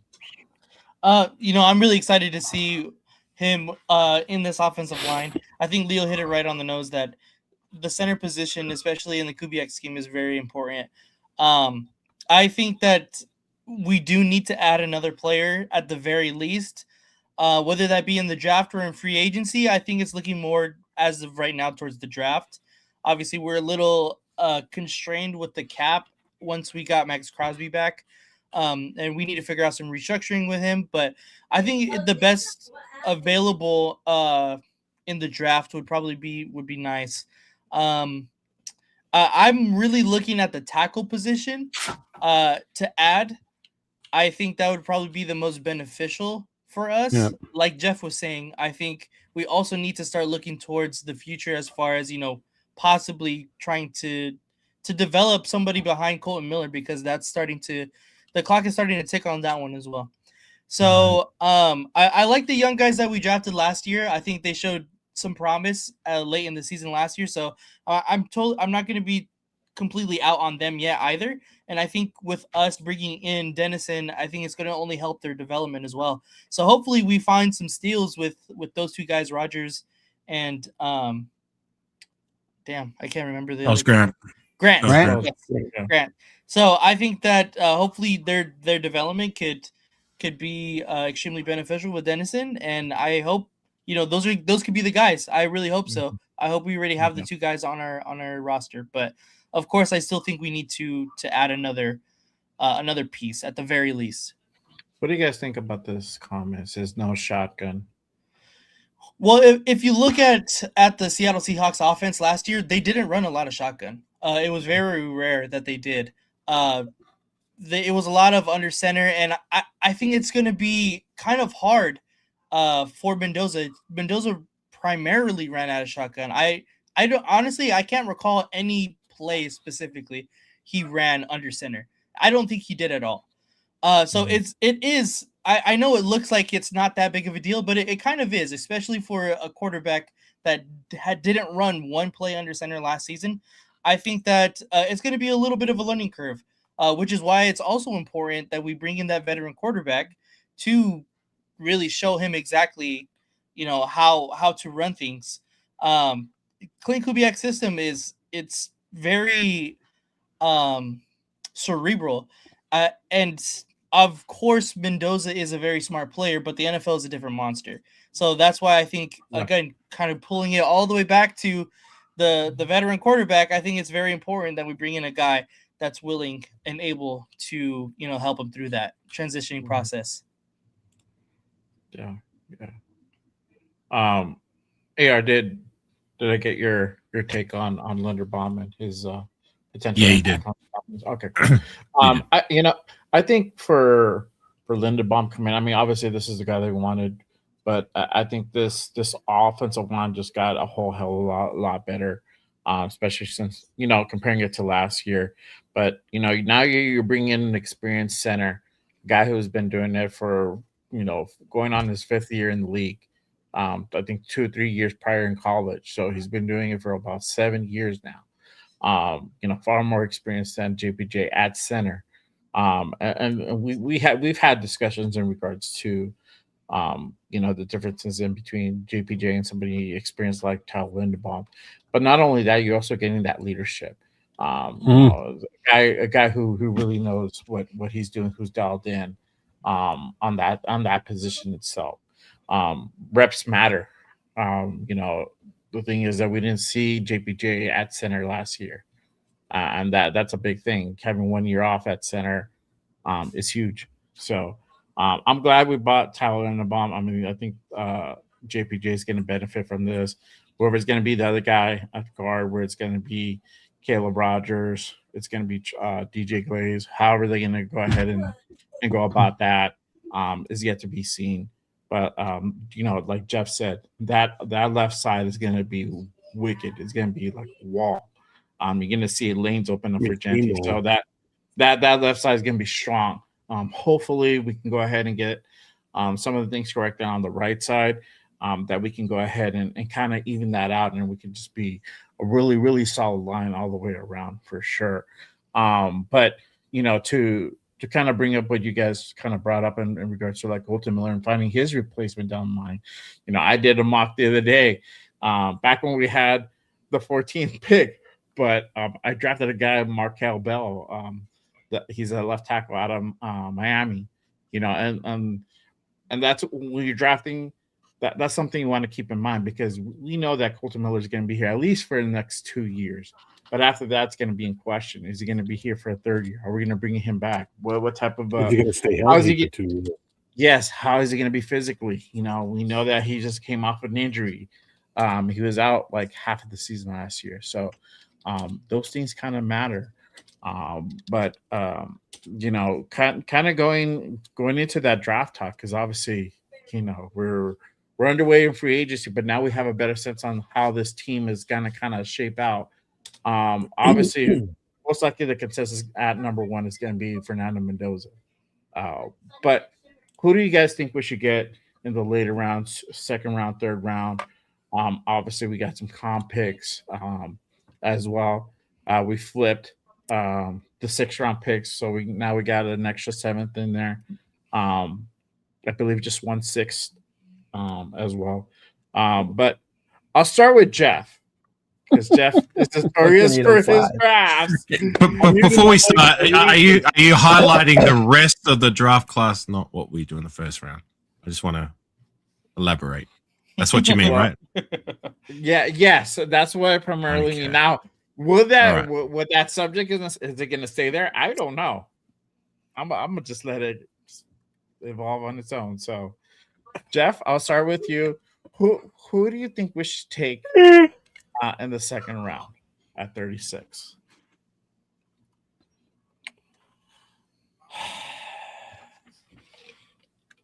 He's running a mock draft as we speak.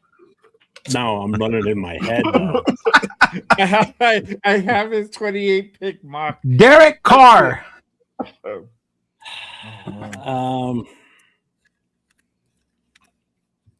God.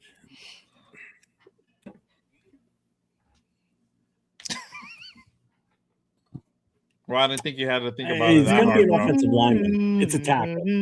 I know everybody wants us to take Rodgers in the second.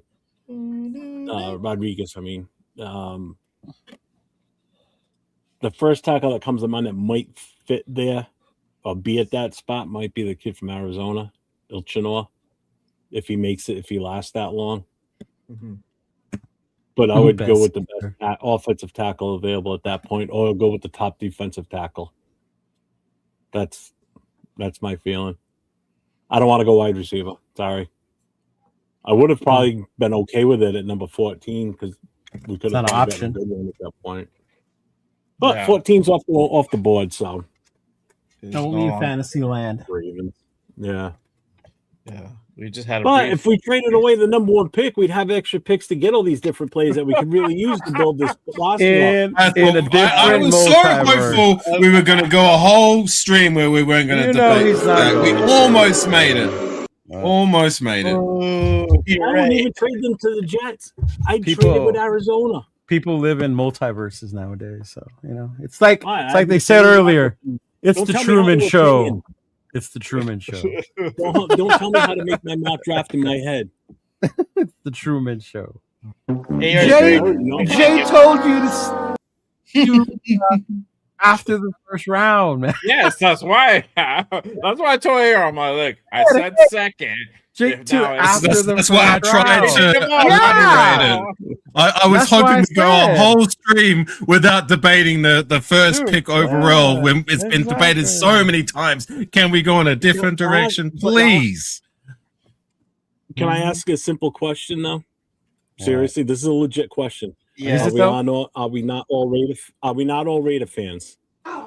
Right? Hang on. Do we pay Oh, attention to rules? Fuck no. So I circumvented the rules and went my way. So So then why are we mad? Baltimore broke them. No, that's just a bullshit move. That's Let it go our way, man. no. Right, Nathan? They didn't even break the rules. Against We were so bad. They didn't break the rules. They were within the rules. They just didn't act on good faith. And that's just being an Indian giver, basically. Do Raider fans act on good faith? Never. We differ though. That different.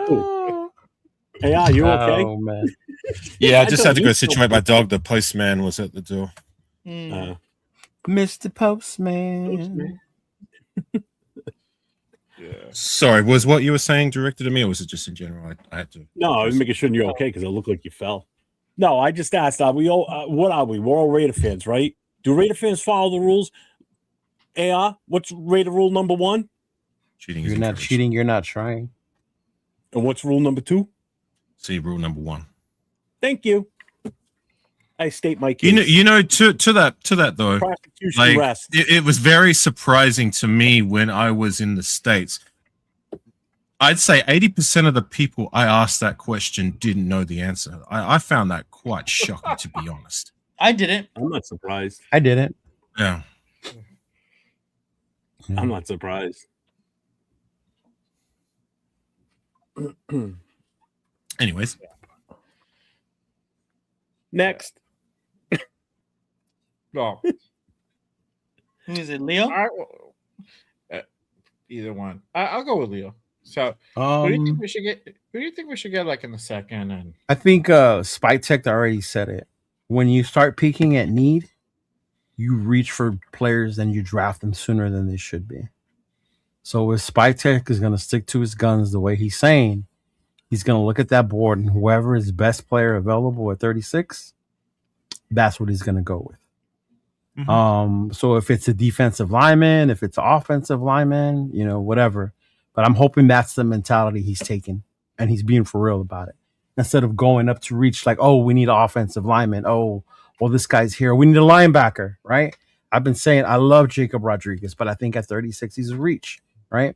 Things like that. Even wide receivers, whoever's going to be left. In Spy Tech, we trust. So if he takes best player available, I'm gonna be cool with that. Yeah. But I I'll would give him like that. first. I would really like a defensive tackle though, because I think we really need a big dude. We need a big fucking dude in the middle of that defense to plug up the middle.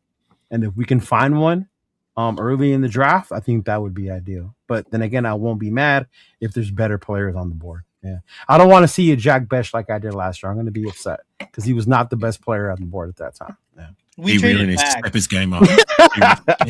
him and Thornton really need to step up and make some progressive stuff. Oh, Thornton was, yeah. Oh, I think both of them. I think both of them. Thornton needs more work. Thornton needs more work, but what?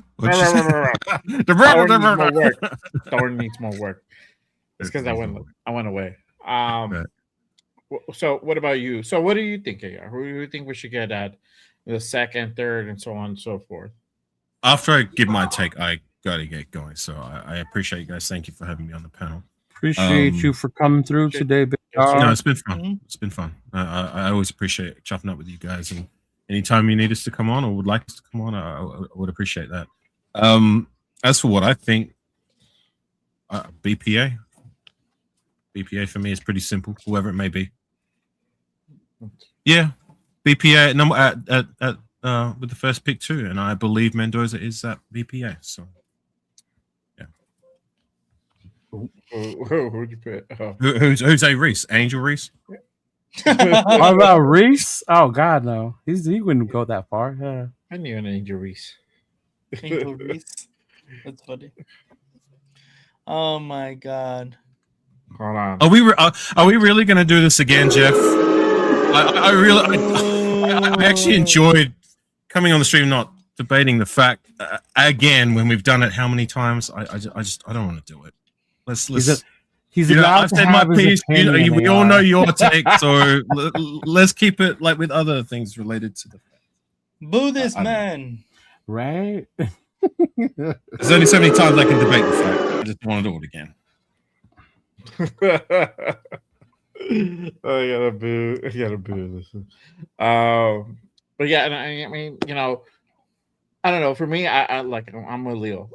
You know, a nose tackle would be cool at 36. You know, I definitely want to be mad at that. We met with Lee Hunter at the combine. That's a great name to go ahead and kind of look out for. You know, if you go linebacker, I wouldn't be mad at that. Whether it's Jacob Rodriguez or Anthony Hill, I wouldn't be mad at that. There you go. All love, bro. All love. You know, or we go edge. But hey, thank you, brother. Thank you for pulling up. Make sure you guys go ahead and hit that subscribe button like on AR channel for Costa Reader. Thank you, those of you who gave him a super chat and became a member of his channel. No, I appreciate that. It's been a minute since I not that it's, you know, something for me. I never did this about the money, but it's something that I personally don't take for granted, and I wanted to make sure that the guys who did got their due appreciation. So, you know, and everyone else who tapped in on my side as well as on everyone else's side, please go subscribe to everybody that's up here. You know, and yeah, no, I appreciate you. Unless there's anything else you wanted to ask me before I had to usher my way out. Yeah, I mean, you know, what do you have anything going on? Obviously, where they can find you. We have your link to your channel pinned down in the description as well. But is there anything that everybody should be on the lookout for? We have like over 150 in the building right now. Appreciate everyone pulling up and big numbers. So salute to everybody. So my channel is AFAKASI Afakasi Raider. That's where you can find me. I will be trying to do a live over the weekend with my guy Aunt Six, as well as my guy Raider Solo, who's going to come back with us. Nice. Outside of that, you know, I try to get on and be active when I can. I do some gaming as well. Shout out to my guy Raider Critique. We get on the Tecmo Super Bowl, as well as you, Jeff and Nate. They've come on, and we've played for you know, had some fun times as well. And the rest of the gang on the PlayStation. So yeah, that's what goes on my side of the fence. Do that again soon. What's that? Controllers are all dead. I got to recharge my controllers. They're all dead. Maybe we can do it again sometime. But you know, that's it for me. My dog is. I don't know if you could hear her before. She's really barking at me to get her out the door and take it for a walk. Much love, everyone. Take care. We'll catch you. Take it easy, AR. Appreciate it. Later, brother. Peace. Yeah, Randy Gino passed the physical. Thank the Lord. Hey, Ah, Lord, oh my God! Hey, I think that's the one that we also been like kind of sweating on. Oh my God! Hopefully they don't take back Gino, bro. No, send back Gino. God damn. What's It's up, all Randy you, Ann? bro. What's going on? Yeah. There you go.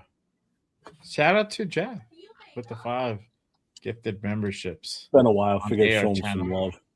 Yes, sir. Yes, sir. So make sure you guys head on over to AR's channel. Go ahead and give him a like and subscribe, for sure as well. Nate, who do you think we should get in the second round and then the later round? Anybody that kind of sticks out to you? Jacoby Lane.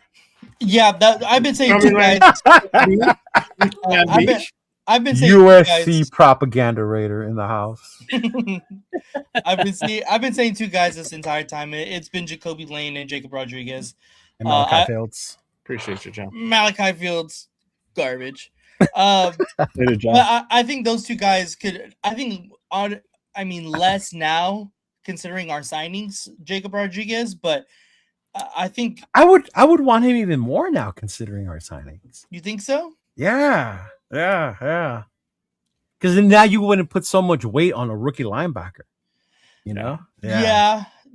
I guess I could see that, but the thing is, then you have the same argument that people had last year.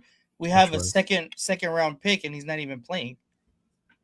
No, I think he'll get in there. I think they'll do some rotational shit with those guys. Yeah. I think they will. Yeah. Over Quay and Nakobe. You can move them a little bit. Remember, it's 4 linebackers now. You can move on one of the insides on the other end. Yeah, a little bit, but I'm saying like the same argument would still show I think is the problem. And I do think that we go offense. I think realistically we do go best offensive lineman available. But my hope would be of course, Jacoby Lane or Jacob Rodriguez. You guys are colluding together. You said best offensive lineman. You guys texted each other before this fucking show started. No, I just think that if I think now more as well because of the Maxx Crosby contract and we don't know what the restructure is going to look like.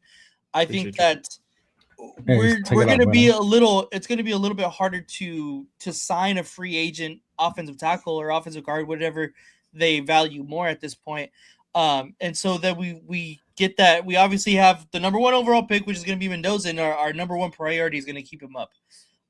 And so I think that's going to be the best offensive lineman at the second spot, the second round spot.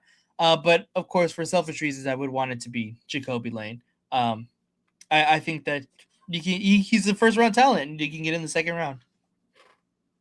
Yeah. That high? Thunderstorm ripping through here right now. Holy 36 Jacoby Lane, huh? I think that's where his value is about right now, considering his combine. Yeah. Who is it again? I'm sorry. I was trying to listen Lane. to what's going on outside. Jacoby Lane. I mean, his film looks good, bro. Pretty solid.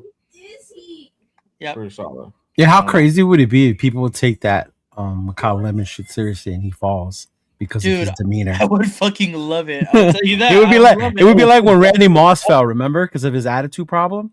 So stupid. I mean, we just had Shadur Sanders all the way down to the 5th round. That's crazy. Oh, man, that would be his crazy. attitude, you know? Yeah. Oh man, it's loud out there. You sure you're not just farting? Don't trust me, because I could see out that window and I could see the flashing. And the fire department next town over just went out for trouble boxes, which means they got lightning strikes already. Not surprised because it's fucking it's got warm out there. Most of the snow's gone already. Yeah. 70 something here on Tuesday. Oh God, you guys must have been blazing. Did you bring out the sunblock? Nah, not for me. I don't need sunblock. Oh. I tan right away. Boom. You're 5'3". Under buddy. Yeah. My Kyle Lemon is 5'3" now. I got my thunder buddy right here. My Fallout character. Oh Lord. The dude has a Fallout character. I got it for Christmas for my granddaughter, so nothing wrong with that. Oh, I got the Undertaker. Did I get the Undertaker? Yeah, I got the Undertaker. Oh, and Dusty from Stranger Things. Yeah. I got my bobblehead Gorilla and Violator. Oh. Yeah. No, I was looking for any Tyler Linderbaum news. So looks like it's gonna be tomorrow. Mañana. You heard Jaw? He's in Vegas. Mm-hmm. Oh, yeah, He just landed. There you go. You know what? I'm not surprised. I wouldn't be surprised if they do more of a press conference thing with him because he's the big free agent thing. That's what I said earlier. I didn't hear you say that. I think that's why they didn't do it today. Wasn't listening. Yeah. Today's the And kind Jay of said, "Fuck the presser. I want to know now." Remember? Yes, I'm like, look him down now, bro. Because I'm over And here like that's sweating. Jeff. That's why I said what I showed you guys earlier. It was like there's a scheduled thing because, like how you're saying, it's such a big signing. Think about when we got Wilkins. It was they waited till Wilkins got here, and then that's when they did the presser that Wilkins was here. Yeah, I mean, because he's the big shiny object. he's the big out of shiny all free object agents this offseason. Yeah, out of all free agents, not just us. I mean, just no, in the he broad was the sense big of one. the entire Yeah. NFL. Yeah. Yeah. He was the one that was going to be most sought after, and we win. Winning. Yeah. Hopefully it works out for us. Because I'm still waiting for the NFL to release the Wilkins files. I need to know what happened, bro. It's been a while and nothing. We've heard nothing. I don't think we'll hear anything until like next year. Watch. No, we're gonna hear nothing ever. Yeah, like I don't know. Only Adam Butler knows. All I know is that Peter Carroll all of a sudden is on X apologizing that he should have did a lot better with the offensive line. Fuck you, Peter Carroll. Yeah.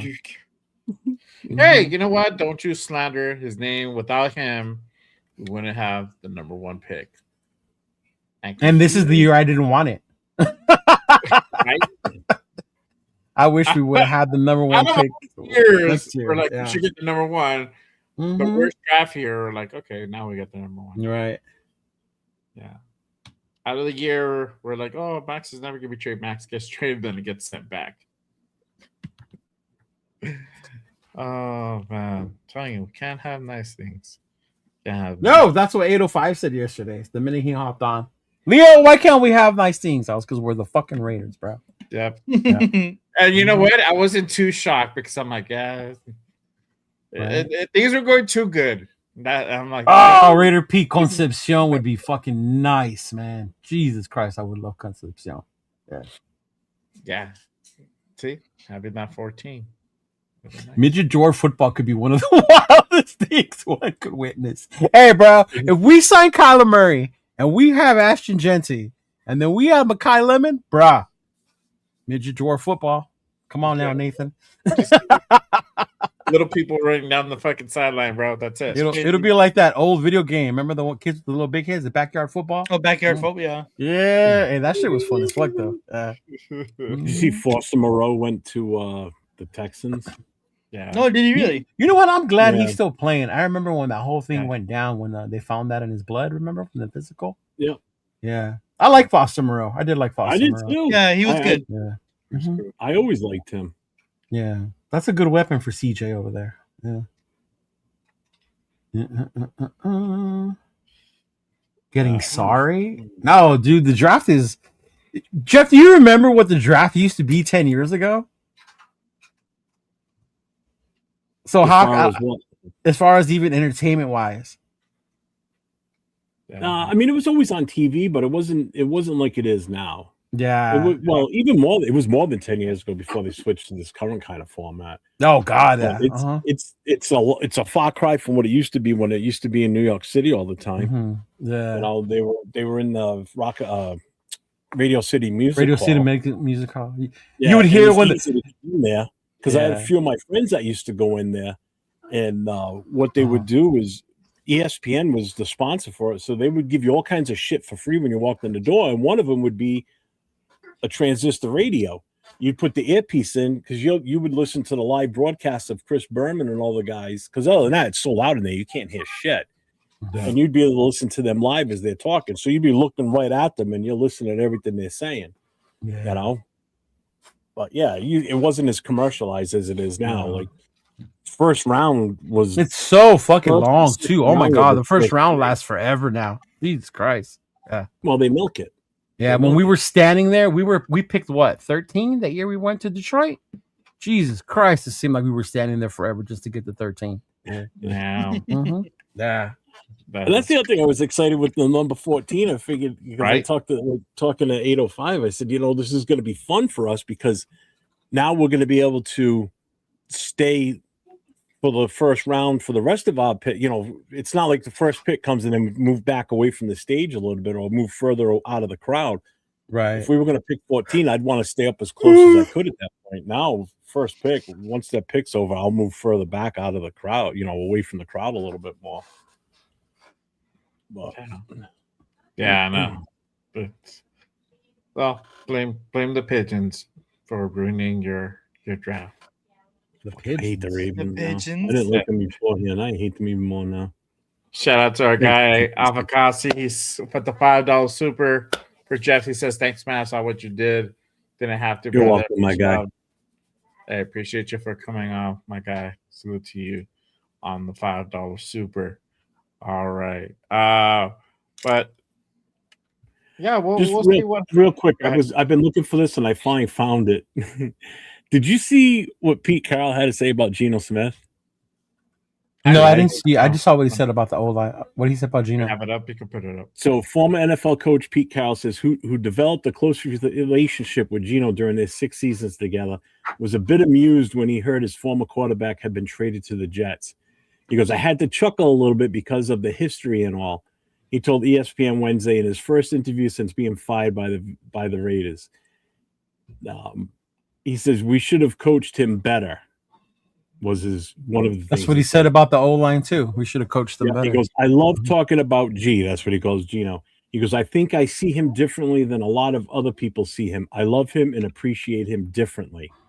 He's a phenomenal quarterback. He really is, Carroll said. He had a fantastic offseason and preseason with us, and he comes out in the first game, has a great first game. It was all fitting. It was exactly the right time for us, and then we just faltered. We didn't do well enough coaching. No shit, Pete. He goes, we should have had him better prepared for things that happened, and that wouldn't have happened, he said. He goes, I take a lot of responsibility in that. We didn't prepare him well enough in the offseason, even though he looked great and we felt we had everything lined up. It was very, very disappointing for us both. He goes on and on talking about this. I mean, there's a bunch of quotes in here from him. Yeah, fuck him. I know. Stop it. Get some help. Yes. 100%. 100%. I think the game has just passed him by. Okay. Dear old Pete, we wish you well. No, we don't. I don't wish you nothing well. Oh, yeah. He gets to enjoy his golden years with a lot of Fuck money. him. Bro. Fuck him and his Got a golden bag years. and shit. Fuck him and his golden years. Yeah. Got the number one pick, so I'm not hating on Yeah. it. But yeah. But yeah, crazy. Let's see what else happens. In this now You muted me. open. Am I muted? Nope. No, you muted me. I didn't mute you. I did not No, mute you you. did. No, I did. Oh, did you guys hear me even say what I was saying? Yeah. Yeah. All right. Tripping. We chose to ignore you. That's different. That's fine. No, bro, you're getting all mad earlier. I like it when you're sus. Oh, yeah, I'm sure it will be 8:05. Yeah. I'm looking forward to it. I'm excited. I can't wait to get out there. Oh, Of yeah. entertainment. Yeah, it's not based on who you guys are picking in 805. It's going to be entertainment based on what activities you're partaking in. Remember, I'm going to be Exactly. boring. Wife and I don't drink, but that's fine. I don't care. It'll still be fun. Oh, I'll laugh my ass off with all the other drunkers. That's the fun part. Well, we finally broke down and decided we were actually going to rent a car to drive out there. I don't want to take ours out there. It's a long-ass ride. Plus, if it breaks down and it's a rental, hey, broke down. Okay, come bring me a new one. Hop in the new one and keep going. getting late for Jeff. He's cranky. I'm not cranky. This is early for me. I'm up until 3. She is up till 3 because I'm like, He God damn, is. bro, why are you so up? It's like 1 o'clock for me, and I'm trying to put this kid to sleep. He's still crunching the numbers for our salary cap and how he's going to get people to restructure. The little monkeys at work. Look around at work. He said, I'm partaking in a trade back party. So last year at the draft party, I recorded 805 when we took Genty. So if you're near him or if anybody's near him that day and we don't trade back, please record 805 crashing out when we draft Mendoza. Hey, him. I'm going to have all 3 of them now. I'm going to have him, Severe, and Chris. All 3 of them are going to be like, what? It probably won't be as big because we did it at a Raiders party. So after we took him, all this shit came out with JT and the hype and all that. So that made it even worse, I think. Because then instantly his picture went on the building on the side of the palms. Like, boom, right there. Like, yeah, all big. Yeah.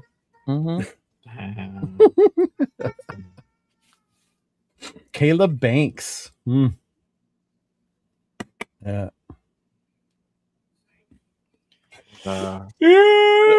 Let them know what you guys have going on. Anything that everybody should be looking out for. We have over 100 in the building. Appreciate again everyone pulling up and rocking with us on this Wednesday night for free agency madness. Leo, what do you have going on this week? You have anything else lined up? No. Today's Wednesday. I'll be back on Monday with my Poodle Raider podcast crew. So I'll be back on with Raquel and Shona. Raquel joined us a little bit yesterday after the Ravens pulled out on the deal. So definitely get Shona's reaction to that. The big pullout.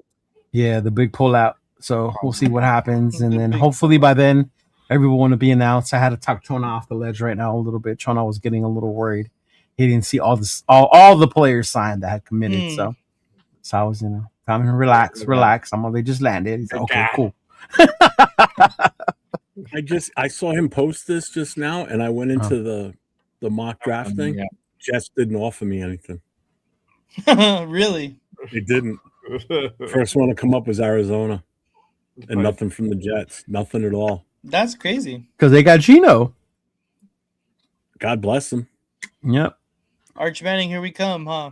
Right. Arch Manning. Mm-hmm. Arch Manning not wanting to go there. Here they come. Mm-hmm. It's not even be Arch. Should be his family. Mm-hmm. Yeah, exactly. Oh, God, yeah. Yeah, it wouldn't be Arch. Like saying, hell no. And Eli, the uncle's going, no, don't let him go to the Jets. Yeah, he's not there. That's the wrong league. Nate and I will be on tomorrow night. You got a hockey game or anything you're gonna go to, or you good? So honestly, I almost went to the Clipper game tonight, you guys. So lucky. What? Clipper game. Yeah, they're. Oh, that's tickets. Right. You're an Angel fan, so you're just like all over. There are free tickets, so Jesus, I've never been to baseball and basketball. I'm not a Clipper fan.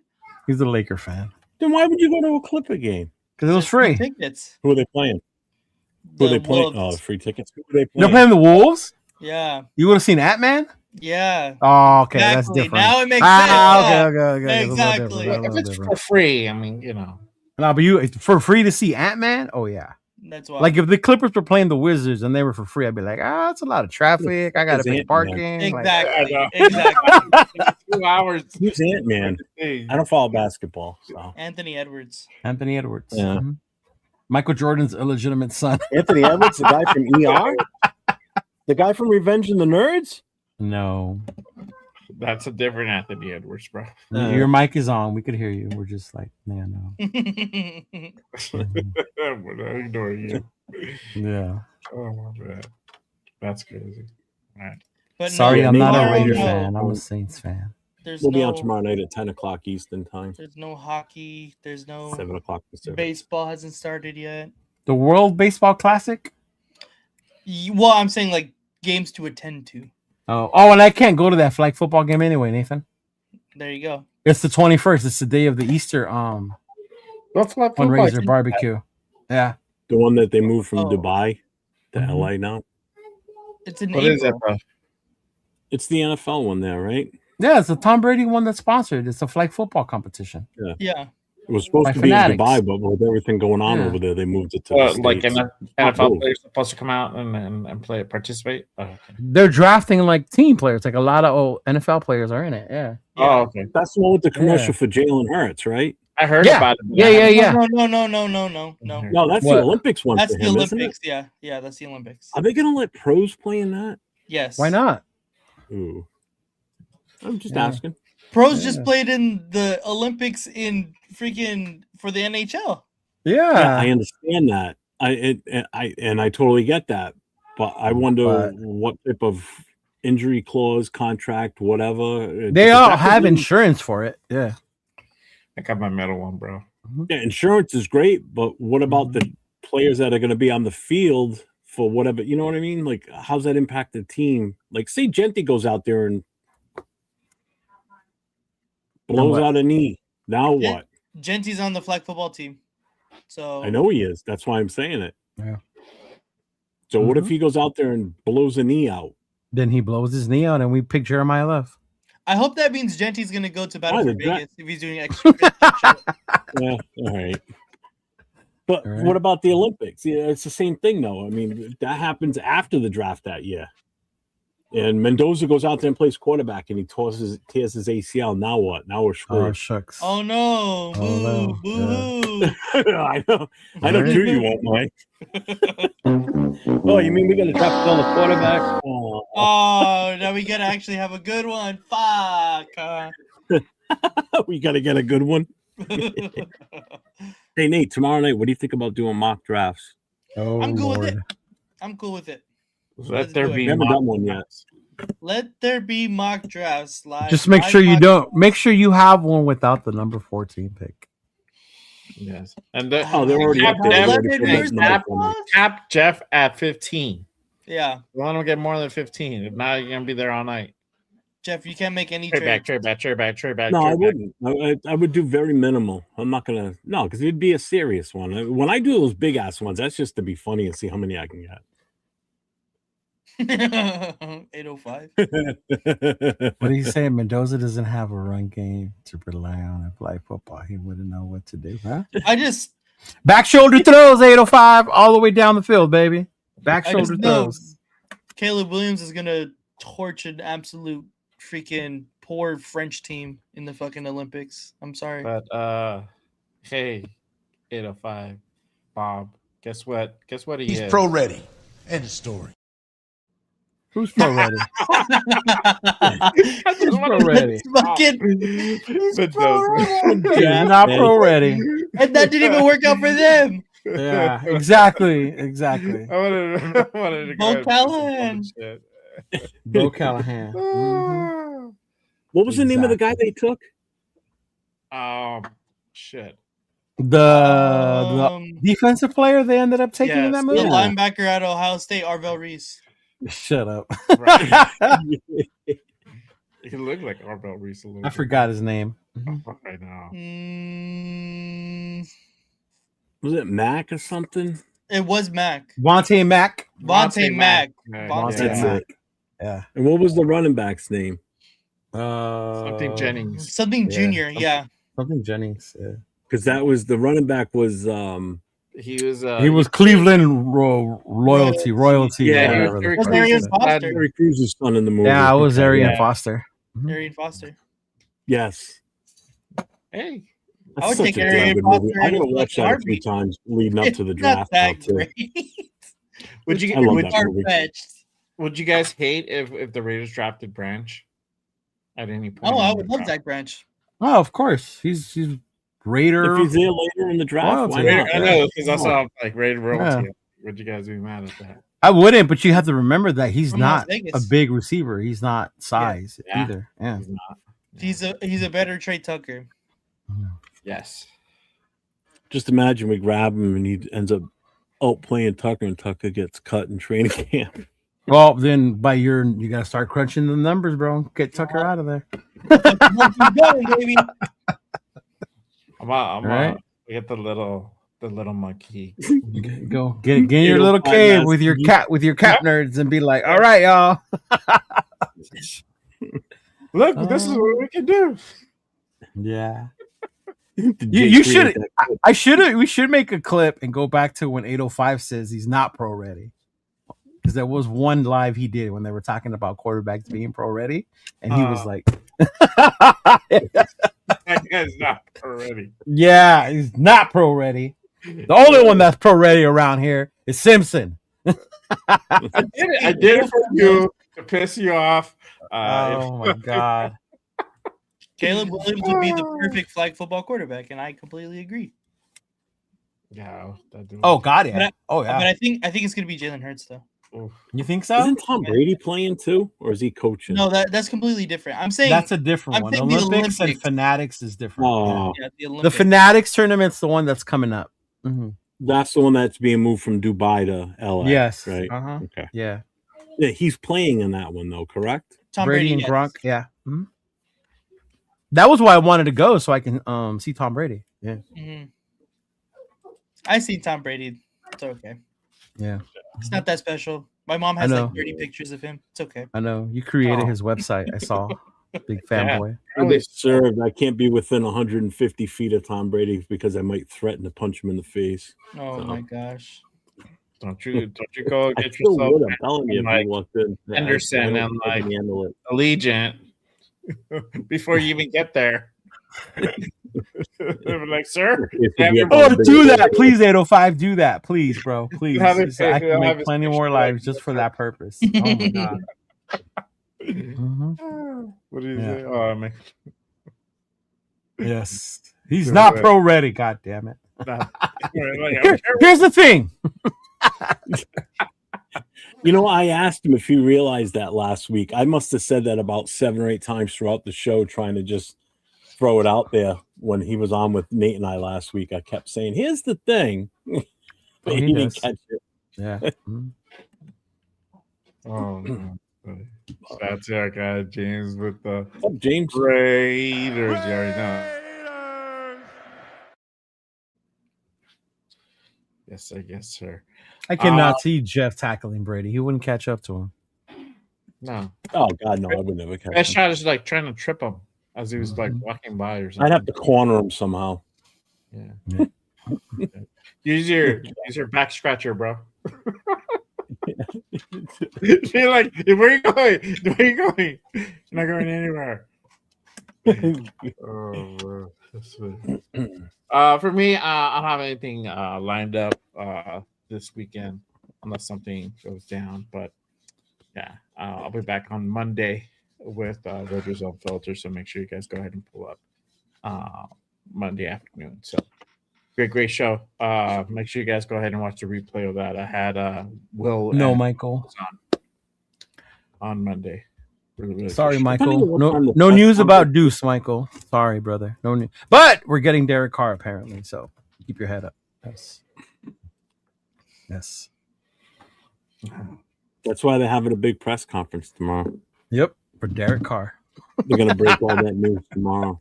Oh no! We suck again! That's what's gonna happen if Derek Carr comes back. Not doing it. So we're gonna start AOC then, which you all love. So you would start AOC over Derek Carr? Derek Carr's not even on the If team. you had to start somebody, Derek and Carr's it's not even not on- Mendoza, First off, sir, we have to go Right. trade for Derek Carr. We have to trade for his okay, rights. but again, He doesn't own his again. rights. We have to trade for him. You're Mr. I don't want to give up any draft capital. Thank you. at the tail end of the draft, who gives a Case shit? closed. Like 6th, 7th Right. round, I could care less. I But rest real my- quick, if Still have to give it up. if we only have 2 quarterbacks on this roster, okay, it's Mendoza and it's AOC 12, and you cannot stop Mendoza. You're okay with just going into AOC 12 for say the first few weeks? Everybody that hates him so much, and he's not a good My quarterback. trust so you're okay is in with- Spytech, and I'm pretty sure he's not dumb no, enough. no, no. to- Leave everybody for else Carr out to of be it. there. No, why? Why? I'm not. I don't live in your universe. I don't live in Bizarro Land. where it's either Carr or AOC, right? A car or nothing. Yeah. I It's don't Carr- live in that. Carr- I don't live in that world.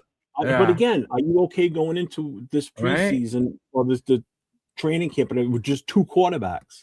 If we don't get Cousins or anybody else. So I'm hopping in my time machine, shifting to another world where reality hits in, right? And those aren't our only two options. And Carr's the only Right other now they thing. are. You look at our Right? roster right now. We've got Yeah. one quarterback. Yeah, we haven't even hit the draft yet. Mendoza's not even on here. So what's the point then. of like, oh, Right you have now. to pick Carr or him? I didn't say Carr. I never said Carr or him. No. I said Mendoza Uh-huh. in AOC 12. So if those are my only You two didn't pick options, who am I going to pick? That's what I mean. You're going to pick one of the two. Are you okay? But let's say you can't. Those are my only two options. So you just said it. So what other choice do I have? That's not what I'm saying. I said, are you confident going into the season? With I'm not just confident going into the season with Mendoza. I know you're not. That's why I don't know why you're arguing with me. Yeah. I'm expecting the argument from Jay. Like, yeah, why would I be comfortable with either one of those? At that point, I it's know. like, Well, I'm way more confident with Mendoza than AOC, of course. See, How much is Kyler Murray? How much is Kyler Murray again, Leo? huh? Seventh Son's How got much a is legit Kyler Murray point. again? Bizarro land. 145. Yeah, Yo, bro. dog, come take a spin real quick. Next door in Vegas, The dog. seventh son has a legit point. What he just said too. When Carr was starting in this with New Orleans under Kubiak's offense before he got injured, he was cooking because he was looking good that season, and then it all went to shit because he got hurt. Mm. So if it's the same system they're running now, he could come in and do the same damn thing. Yeah, he's a couple of years older. Couple years. When was the last There's time he a played? possibility. Who were the Huh? wide receivers there? Well, what's his name was his first year there. Oh my God. Well, no, not Olave. Olave, right? Olave. Yeah, it was Olave. Alvin and Kamara's on that team too, right? Great fucking weapon. Camaro hasn't Great been the fucking best weapon. the last few years. Oh, but Carr has. Don't go back to. Was, We're talking about that year. That year, Alvin Kamara balled out that year. but that's what I'm saying. Camaro hasn't been the best in the last few years. Neither And has that Carr. includes the end that he was there. Yeah, he hasn't played. So what's your point? Who was his tight end then? Oh, he had Foster Moreau then too, didn't he? Because Foster Moreau followed him there. Yeah. Mm-hmm. At that point, you know what? Tom Brady suit up. Tom Brady suit up. Let's go. Yeah. Money Chuck, Jay, why would Jay do that to Brady? I don't know, bro. Like, It's me that wants to hit Brady, not Jay. wrong guy. Yeah, it's me. Like that guy. Oh man. But other than that, appreciate you guys. Make sure you guys go ahead and pull up next week for another rated. Absolutely, man. Great show, guys. But Michael Thomas, that was one of them. Yes, that's it. I knew it was an older receiver. I just couldn't remember who it was, but a receiver that was good in his days. So. Yep. Mm-hmm. Yeah, because Olave was a rookie that year, wasn't he? Or was it his second year? I want to say it was his second year. Yeah, I think. Yeah. Do we have anybody on with us next week? I just remember Kamara being insane that year too, because a lot of those touchdowns were too just Carr dumping the ball off to Kamara and him just fucking going to the house. Yeah. Mm-hmm. I don't know. Leo would know. Do you have somebody on with us next week? Who? No, I don't think so. Oh, you know what? I didn't tell him. So let me see if he wants to. If you guys, yeah. Yeah. Mm-hmm. Okay. All right, good. It's your perfect. Yeah. It's your week too. Yeah. Okay. But either way, we'll have a fire show. So make sure you guys go ahead and pull up again. Appreciate everyone who tapped in with us today. Thank you for all the super, all the memberships, everybody who gifted memberships. Make sure you guys hit that like, hit that subscribe on all the channels you see here. Also on AR's channel, we have his link to his channel pinned down in the description. So make sure you guys head on over, give him a subscribe for sure. But that is it for us today. We are now just waiting for Leonard Baum to be official. And most likely that will happen mañana. Shit, I forgot I had 2 polls going. Oh, what were your polls? Trade or keep Maxx. On one of them, it was 83% to keep, 17 to trade. And on the other one was 73% to keep, 27 to trade. So it was 51 votes on one and 36 on the other. And favorite to keep him. Yeah. Majority wins to keep them. Like I said, if that's what happens, that's what happens. Yeah. Oh, he said Jay because Jay could catch Tom Brady. Oh, yeah, I could. I don't think so. I got that. Like, I don't think so. No. It is, bro. 5 yards. That's it. No. I think out of all of us, Nate might have the best shot out of the four. And even then, we might be pushing it, right, Nate?